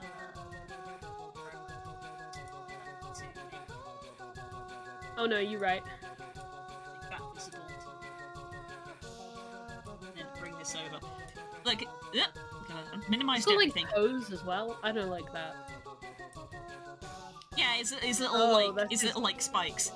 Yeah. So you can see my problem is that from the front, you know, it's got this kind of like square frame, and like that's not how legs go in the slightest. And then when he walks, he's moving his shoulder to walk. I don't know what the order is, and I don't want to start any shit. But did Heatran come out before Dialga? Because isn't that like without the head part? That's how Heatran moves, right? Heatran is like a little bit like that. It's like this. Heatran. Kind of, but less defined. Less extreme. Like that's fully like a box. Yeah. But Heatran is, no. At least lower to the ground. Yeah.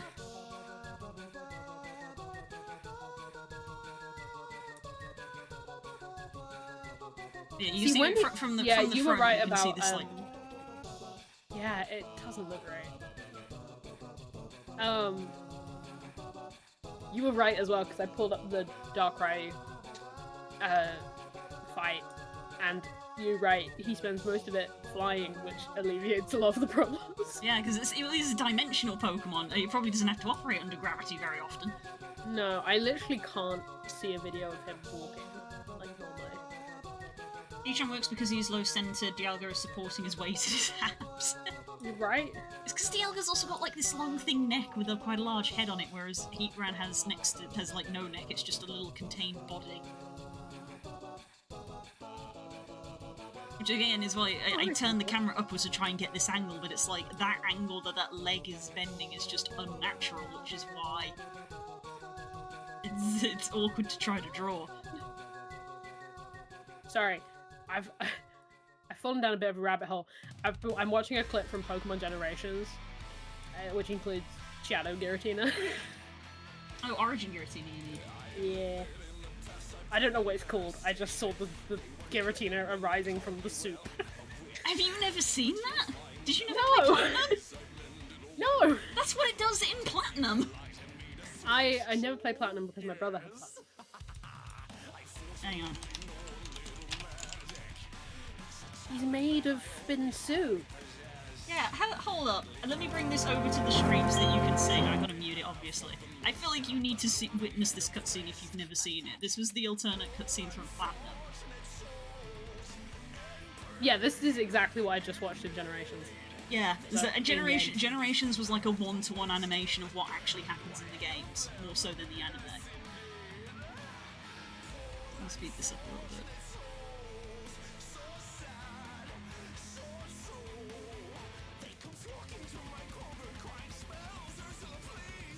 Yes, the red chain, we've all seen it. Multiple times at this point. Yeah, Bring it forward a little bit. Where's the soup? Here's the soup. Where's the Observe Giratina's soup. This is a kid's game.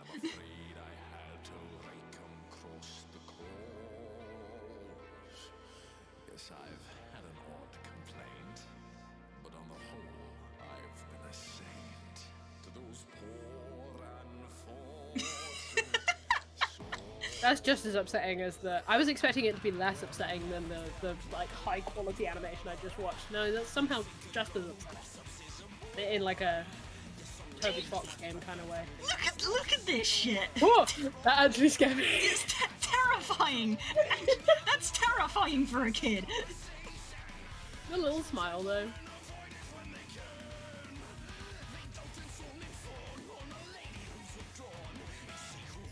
Yeah, Pokemon Satan. Yeah. Yeah, I'm surprised you've never seen that. Yeah, that's how it goes in the game. I truly did not know.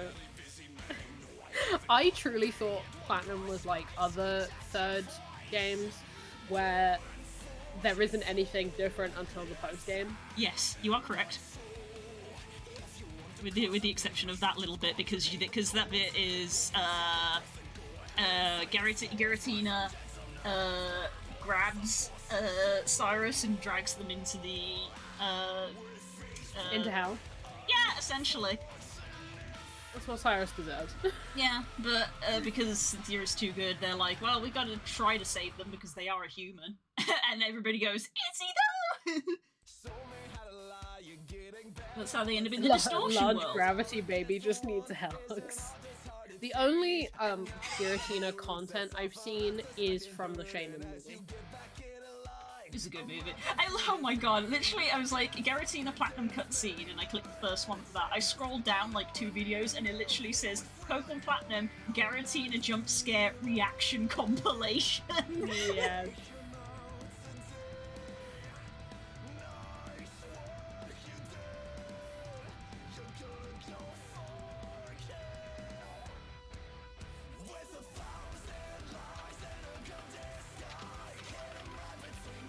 Oh, tell you what, actually, do you want to see the special ending for Arceus with Giratina, Legends Arceus? Because it's Not right now, but yeah. Okay. It's literally like a post-game thing. I won't show it on the stream yet.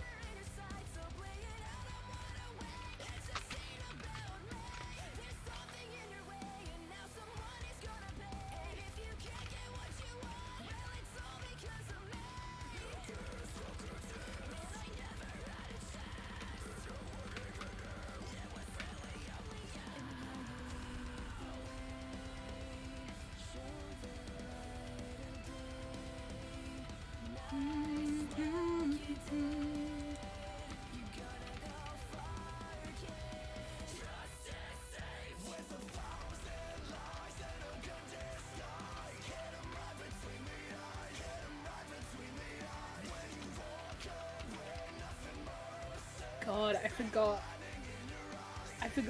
In 10 Candles that a success in 10 Candles doesn't like succeed in action. It decides who can narrate the rest of the scene. Oh yeah. So if you fail the check, the DM decides what happens. If you succeed the check, you can decide what happens next. Like you narrate for a while about what you want to happen. Yeah.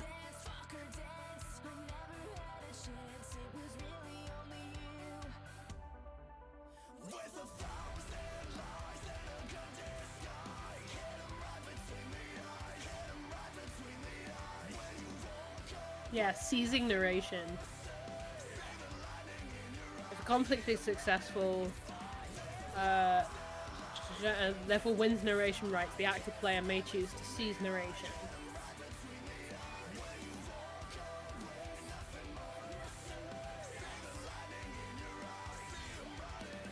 They must darken a candle. It does not cause the conflict to fail.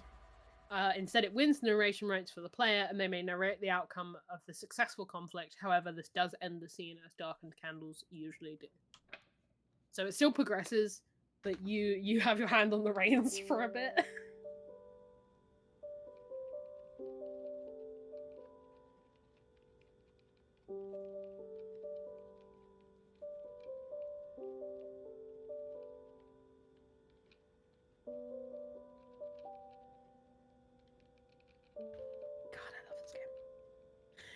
There's so many good games out there.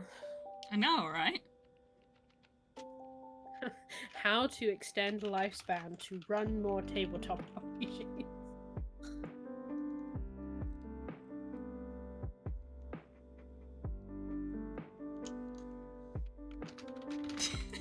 I like how I've got this, like, this weird extreme angle Dialga sketch, and then there's also this strange horse right next to it.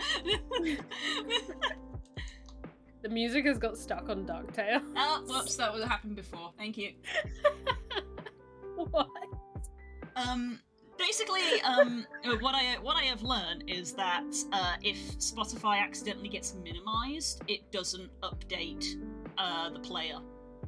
And when I was changing the scenes over to show the YouTube video, Spotify did accidentally get minimized. So it wasn't that it was playing DuckTales on the loop. Yeah, it was the player at the bottom was stuck on it. Right.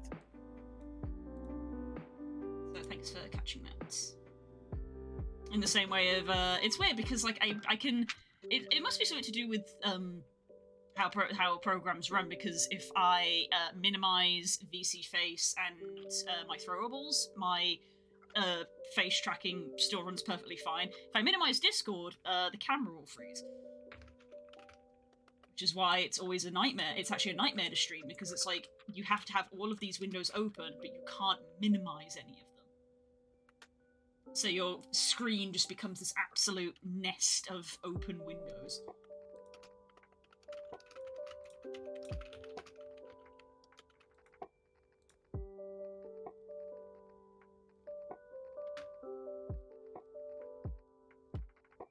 I forgot my own ranking system for how much I want to run things. And honestly, I think this is a 5.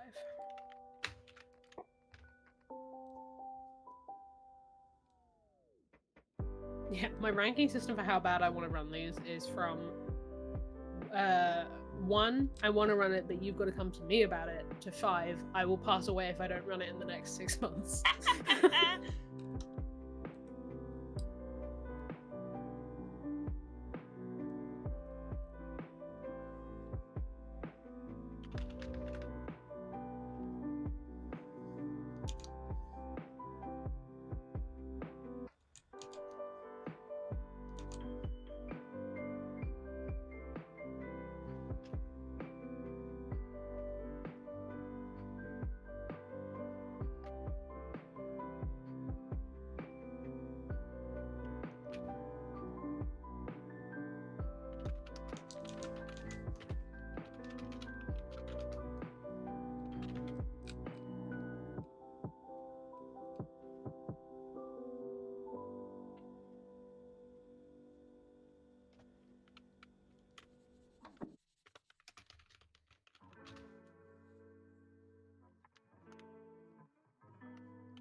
Tails. Woo. God damn it.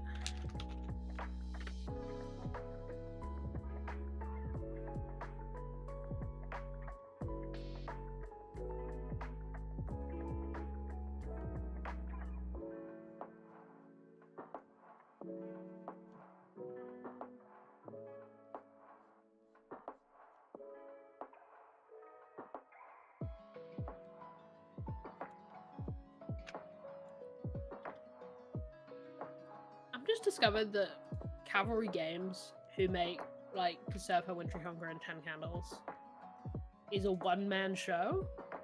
It's just a dude? What the fuck? It's one guy. Wow. Wow. People who don't know, 10 Candles is like a very popular RPG.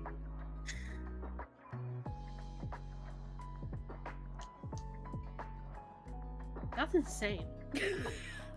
One person came up with that. Made by a single man. People are dope. Yeah? There's some pretty badass people out there.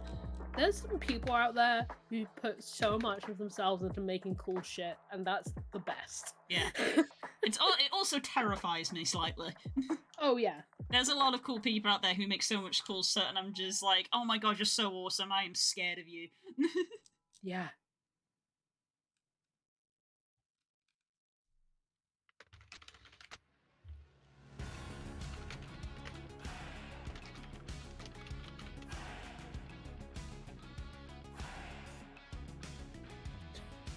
Love is like a bomb, baby, come on, get it on. Living like a lover with a radar phone. Looking like a tramp, like a video vamp. Demolition woman, can I be your man?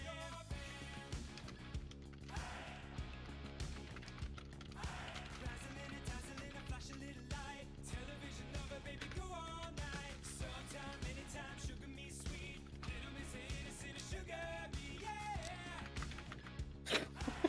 I'm doing the type up to 57 Wintry Hunger, and I got to, could I run it in one go with one prep, with no prep? And I was like, there is no prep. There is no prep. In all Hallelujah. caps. I'm free.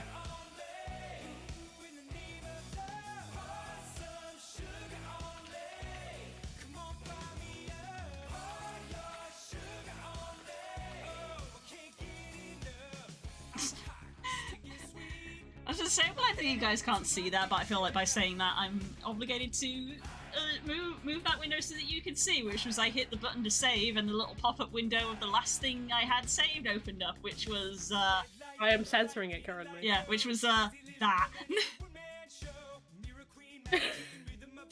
I'm not providing context. Oh. You've been editing today by any chance? Yes, today is a video editing day. Things to look forward to.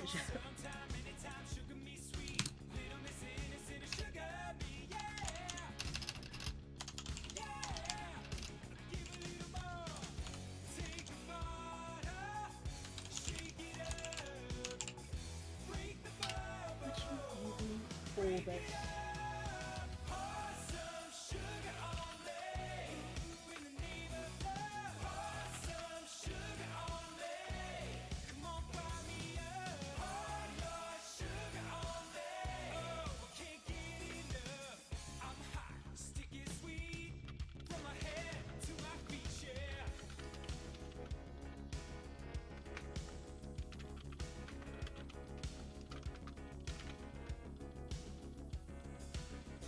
I don't even know what to call this genre.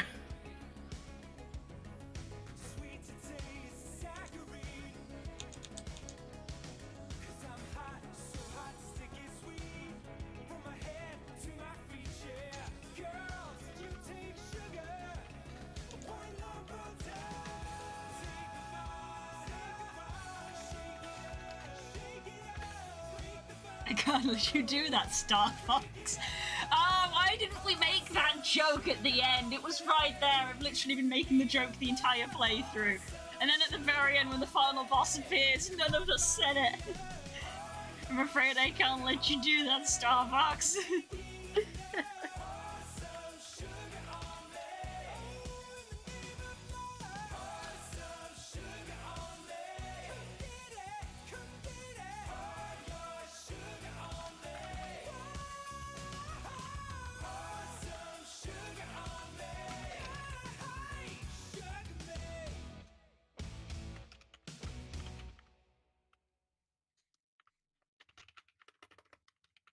She packed my bags last night, pre-flight.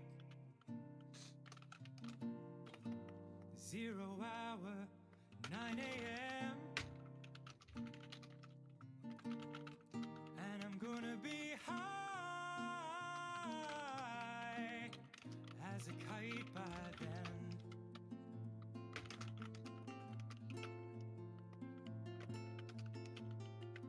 I miss the earth so much. I miss my wife. It's lonely out in space on such a timeless flight.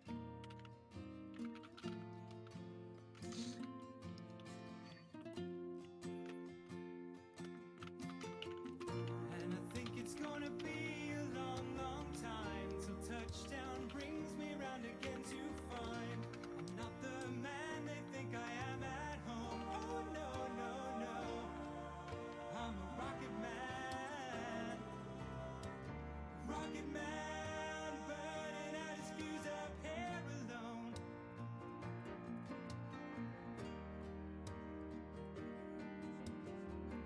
And I think it's gonna be Had a bit of an Elton John joke. What? touchdown brings me round again to find I'm not the man they think I am at home. Oh no, no, no. I'm a rocket man. Rocket man. Oh god. Burning out his fuse up here alone. I forgot about this game. Mars I ain't the forgot. kind of place Because this is the one, Blue, where there's 4 spirits. The Yukiona one. And yeah, fact it's cold as this is the hell. Iguana one. And there's 4 characters: Flame, Hunger, Cold, and Fear. Yes. And as I've said to Blue, but I will I will explain for chat. There is like a clear hierarchy between them. So And all the science there is like you're encouraged to like be quite competitive about which one you want. just my job. And there's a thing here for in the case of ties or arguments. And it man.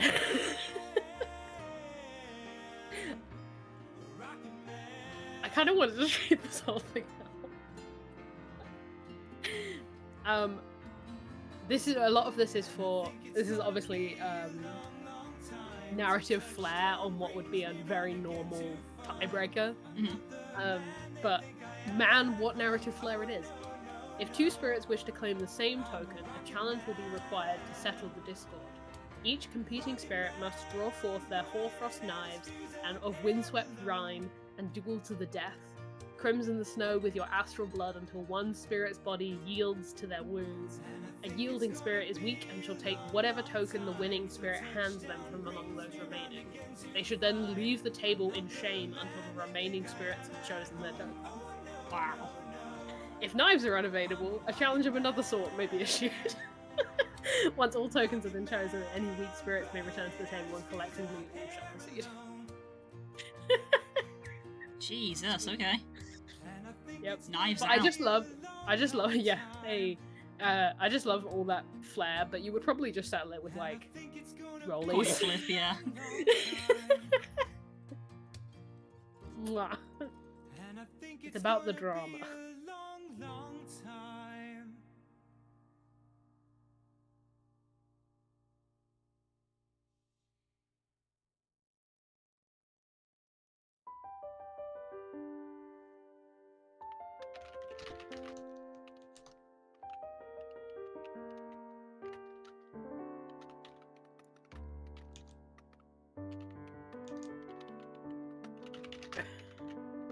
Here's a question for you in chat. Have you been playing with your model recently? No. Why?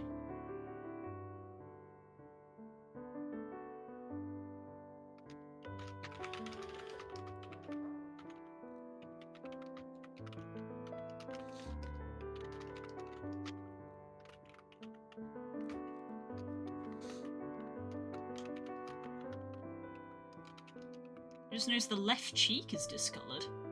Discoloured?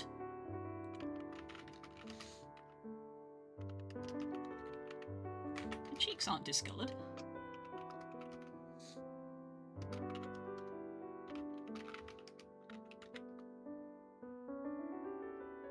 One side has the shadow that falls on it.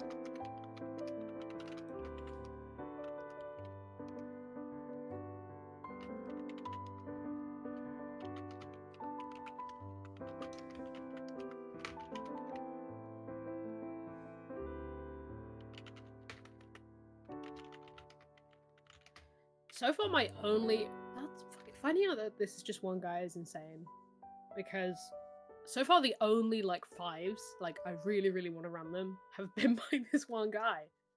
Oh, someone's found their favorite new RPG creator. What is your name, sir? The like brand is Cavalry Games. The guy Stephen Dewey. There you go. You're Then. doing good work, Ben. Where are they based? Do you know? I can find out. Because I'm wondering if this is one of those things of like, what's the likelihood of them being at UKGA? With like, because obviously, if they were like a UK creator, then that's probably a big show for them to go to. I think they're US based. Ah, I will double check, but I have a feeling.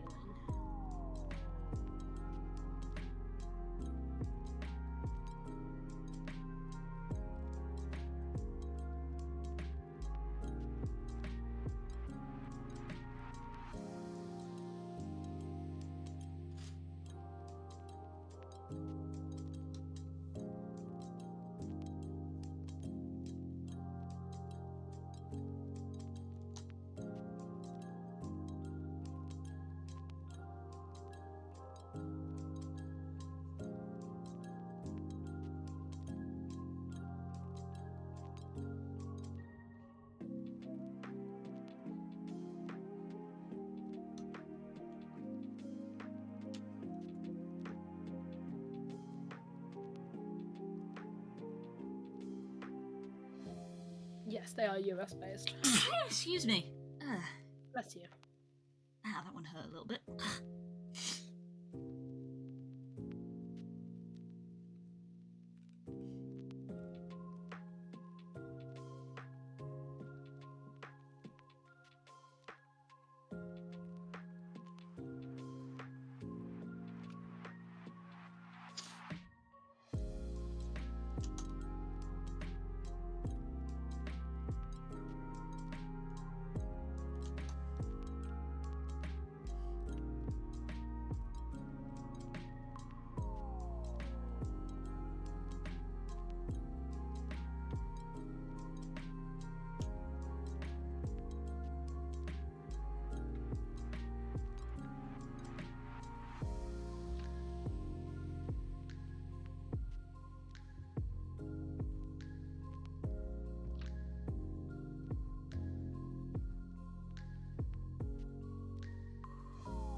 Maria, you know I am a righteous man. Of my virtue I am justly proud. Beata Maria, you know I'm so much purer than the common vulgar weak licentious crowd. Then tell me, Maria, why I see her dancing there, why her smoldering eyes still scorch my soul. I feel her, I see her, the sun calling her raven hair is blazing in me out of old. Anyway, that was a detour I just took.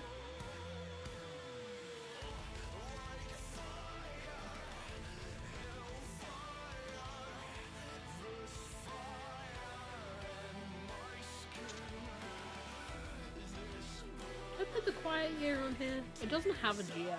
It's just a game I want to buy. I mean, it counts. Yeah, I would have to tell people how to play it. So, even though I wouldn't be GMing per se. I guess I could GM it, there's no reason why I couldn't. Do I actually have the book for the Quiet Year?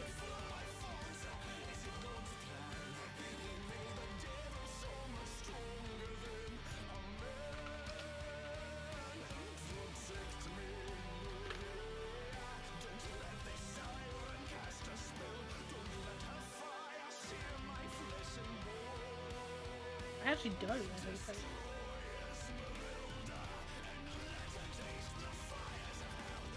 Oh wow, I really no idea. What did I think?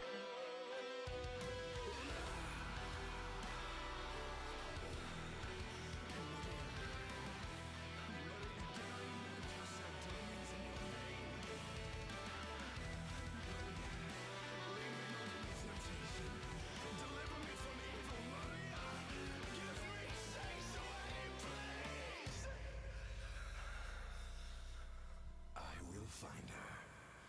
I will find her if I have to burn down all of Paris.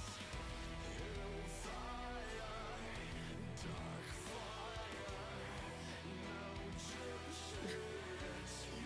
I forgot I have a file in my D&D folder that's just called Ghost Ship, Ghost Ship, Ghost Ship in all caps. Which was just for when I was trying to work out what the system would be.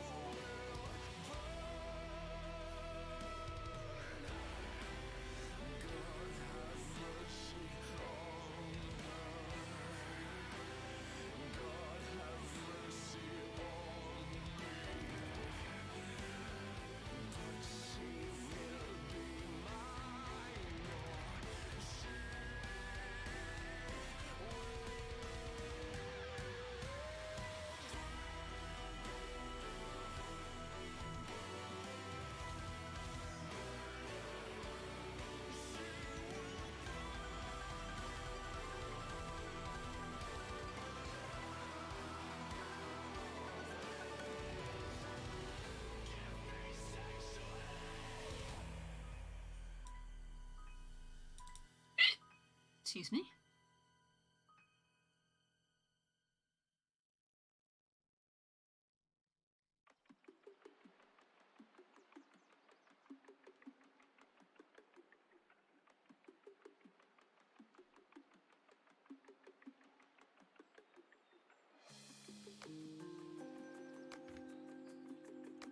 Yeah, I'll type up Sherwood, because why not? Sherwood is one of those ones that I own because I think I know people who would want to play it if they knew about it. Not because necessarily I want to run it, but I will. Because I think I know people who want to run it, who want to play it. I mean, one of them's me. Yes, that's true. Yo, I would. Maybe I do want to run this. I take back everything I just said. It's Robin Hood with magic. Hell yeah. And also, the thing that like got me to get this was because you, when you make a character who is 18 years old, and you play out a bit like we did with Traveller. You play out like their life, their first attempts at careers, and then inevitably you fail and you end up as an outlaw in the woods. But you, as part of character creation, you play out that failure.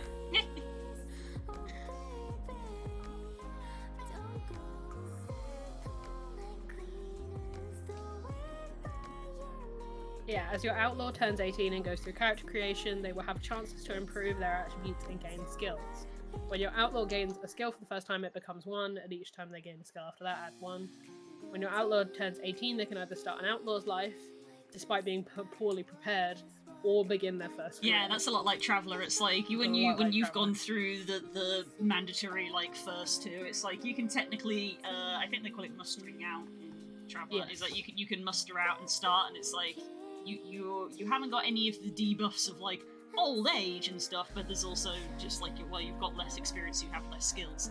Whereas the longer you go, it's like because each adds on an actual amount of years to your life depending on how many rounds you go through in Traveller. So it's like, well, I'm now 40 and I have a broken leg that I got in the war, but I also have about 6 more skills than you.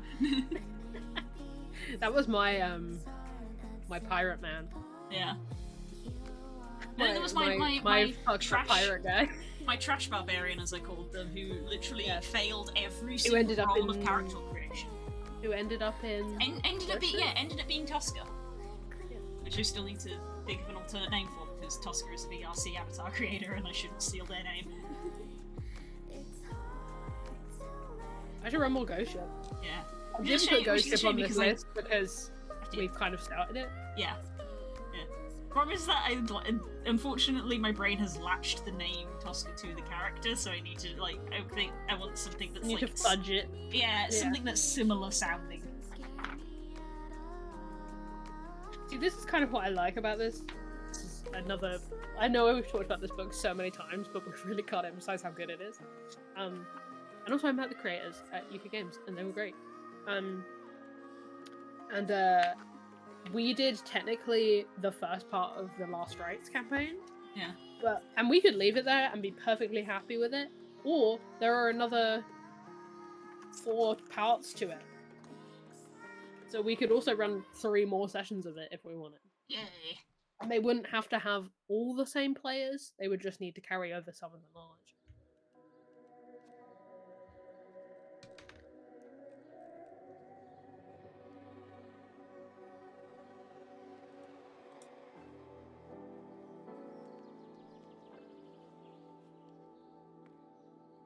Ooh, excuse me. Oh, there's a loyalty mechanic in this? That's funny.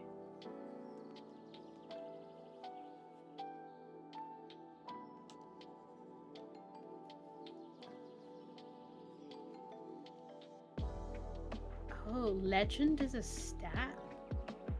Ooh, how legendary you are. Ooh. That's funny. Because I was looking at where is it? Legend. Oh, it's a collective resource. It's not a stat, it's a collective group-wide resource. Oh, the legend of the band, I guess. Yeah. Spend your band's legend score to get favors from townsfolk, farmers, aristocrats, villagers. This is especially useful when your outlaw needs help, but does not want to risk a skill check. For each favor your outlaw needs, find someone who might be impressed or intimidated by the band's reputation and spend 1 legend point.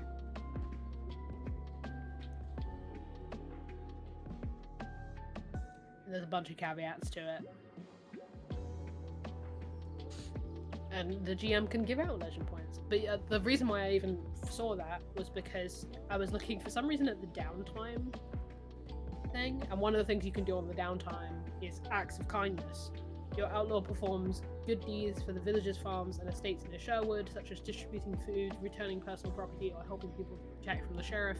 Spend 1d3 resources and gain 1d6 legend. Ah. Nice. Somehow Corey can still read it though.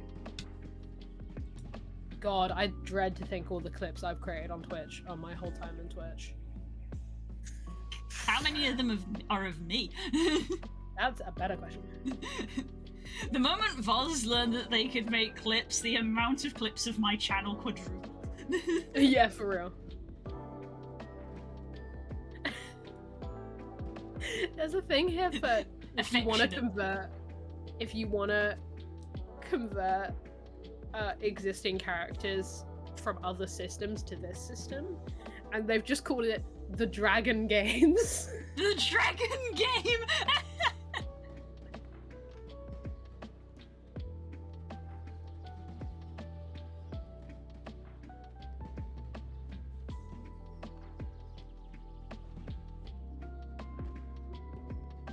Oh, I remember this system because I really like the magic system in it.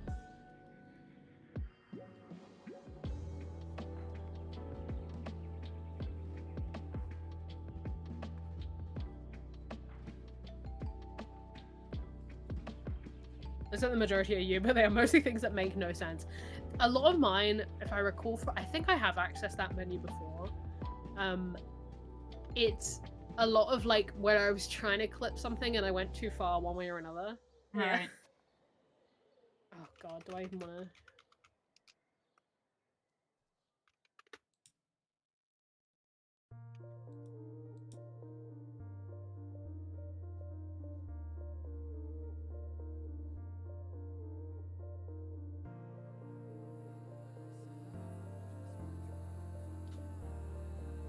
Oh yeah, found it.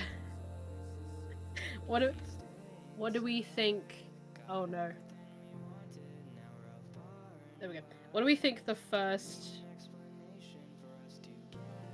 Oh yeah. Well, that doesn't surprise me. The first clip I ever made was 6 years ago, Yeah. Ooh. and it was Dodger. It was a Dodger. I knew it would be a Dodger clip. Dodger playing The Last Guardian. Ooh. Now there's a game I'd like to play sometime. It's a very you game. I know it is. I didn't get to play it mainly because I didn't own a PS4. I just completely skipped out on that era of games. I didn't have any PS4 games. I didn't have a PS3 either, actually. I had a PS2 and then that was it. So the era of PlayStation exclusives completely skipped me. Right, yeah. For the record, I also have not played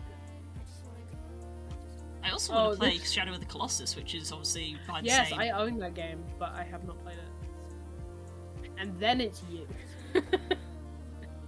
My first clip on your channel, boy, was it was definitely not the vampire.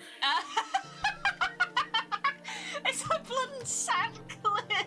No, Yeah. it's a SKT clip. Oh, that's the SKT one! Yeah. Right.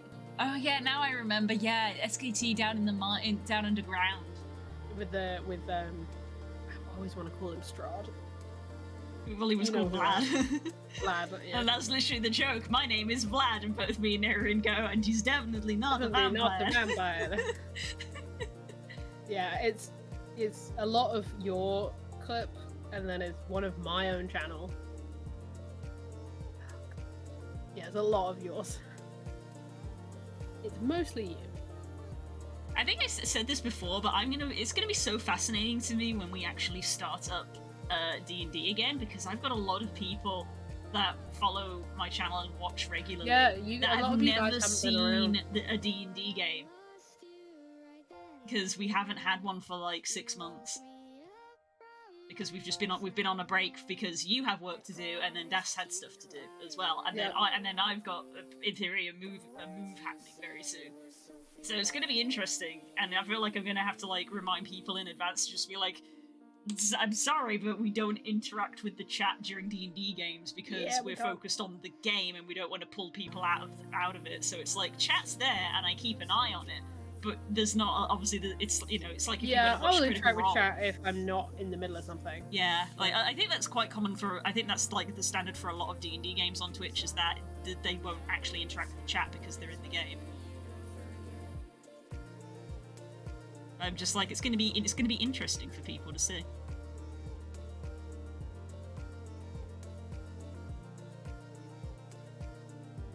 It's like obviously I hope people like it, but if they don't, that's fine. It's not everyone's cup of tea.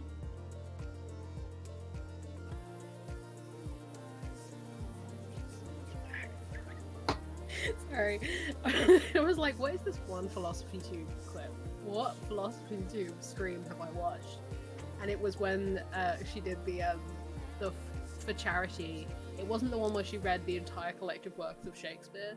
It was the one where she did Dracula. And it's the fucking Van Helsing line that's like, God sends us men when we want them. This is very funny. The way she says it is so funny. That one is very good, to be fair.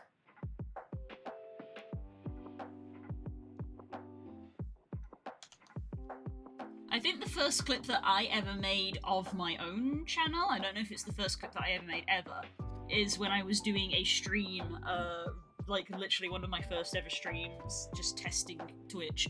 I was playing Primal Carnage, which was Left 4 Dead but dinosaurs.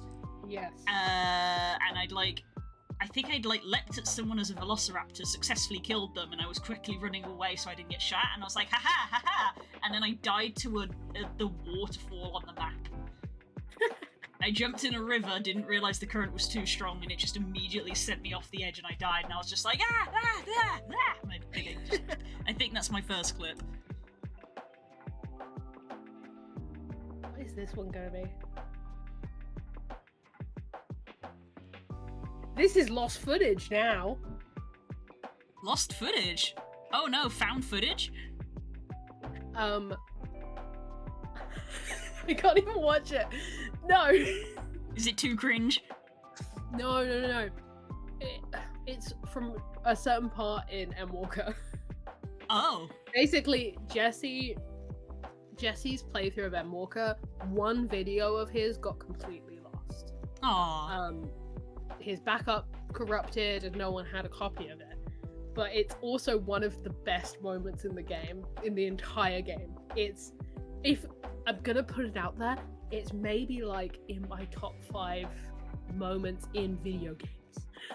Oh. Like it's How much of it do you have clipped? Because if you've got a decent, if it's a big enough clip, you should maybe send it to Jesse. It's only 30 seconds. But it's literally like a moment where Jesse's actually mad at how good the game is for a moment. Yeah.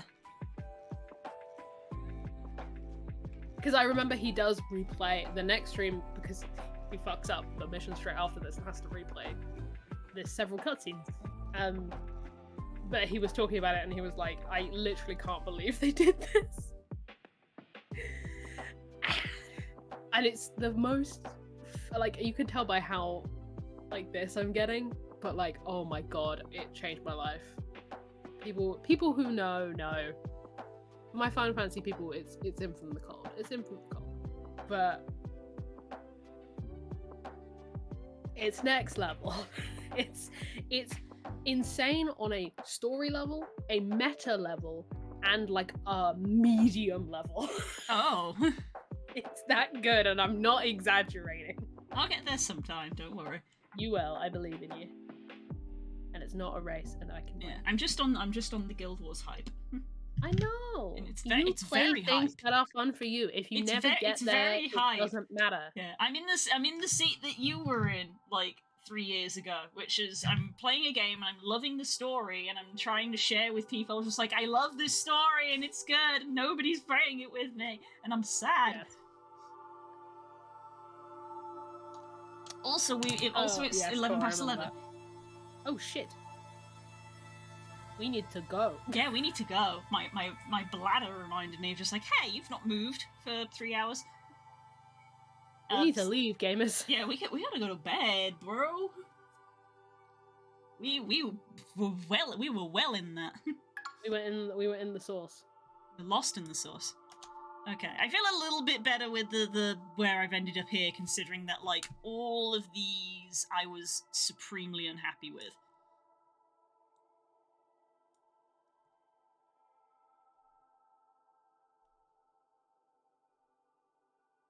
A bit more happy with it, so I'm probably gonna maybe continue with it tomorrow. I don't know if this is gonna be me trying to do another. Ow! Jeez. We're in trouble for overstepping the timer. Oh. Yeah, I'll be in trouble tomorrow morning for overstepping the timer. Yeah, amen. Yeah, so I'll continue this tomorrow. Yeah, Blue will see you tomorrow for Art Stream in the Day, and I will see you again tomorrow for Dragon Age. Dragon Age time. Yes. Unless Blue is truly too overwhelmed, in which case maybe Stardew Valley. No, I might maybe spend some time in the morning playing something chill because I've got chill stuff in my I life. think Guild Wars. True, I could do some Guild Wars stuff. I won't advance the story, but it's an MMO. There's always something to do. Yeah, play something brainless, something chill. Yeah, maybe not listen to the audiobook for a bit. Listen to Cox and Crendor. Yeah, that'll do it. Yeah. It's very funny. I'm a couple of weeks behind, and I'm listening to the Cox and Crendor episode where Jesse has literally spent 10 minutes explaining Final Fantasy's housing system to Crendor, so he can explain how great it is that he now has a house. Yes. Thank God that that's changed. Yeah, he also explained the old system to him, and I was just like, oh yeah, that was the thing that the Free Company went through. That's what we did. Yep. For you people. Yep. We suffered that. Oh Anyway. boy.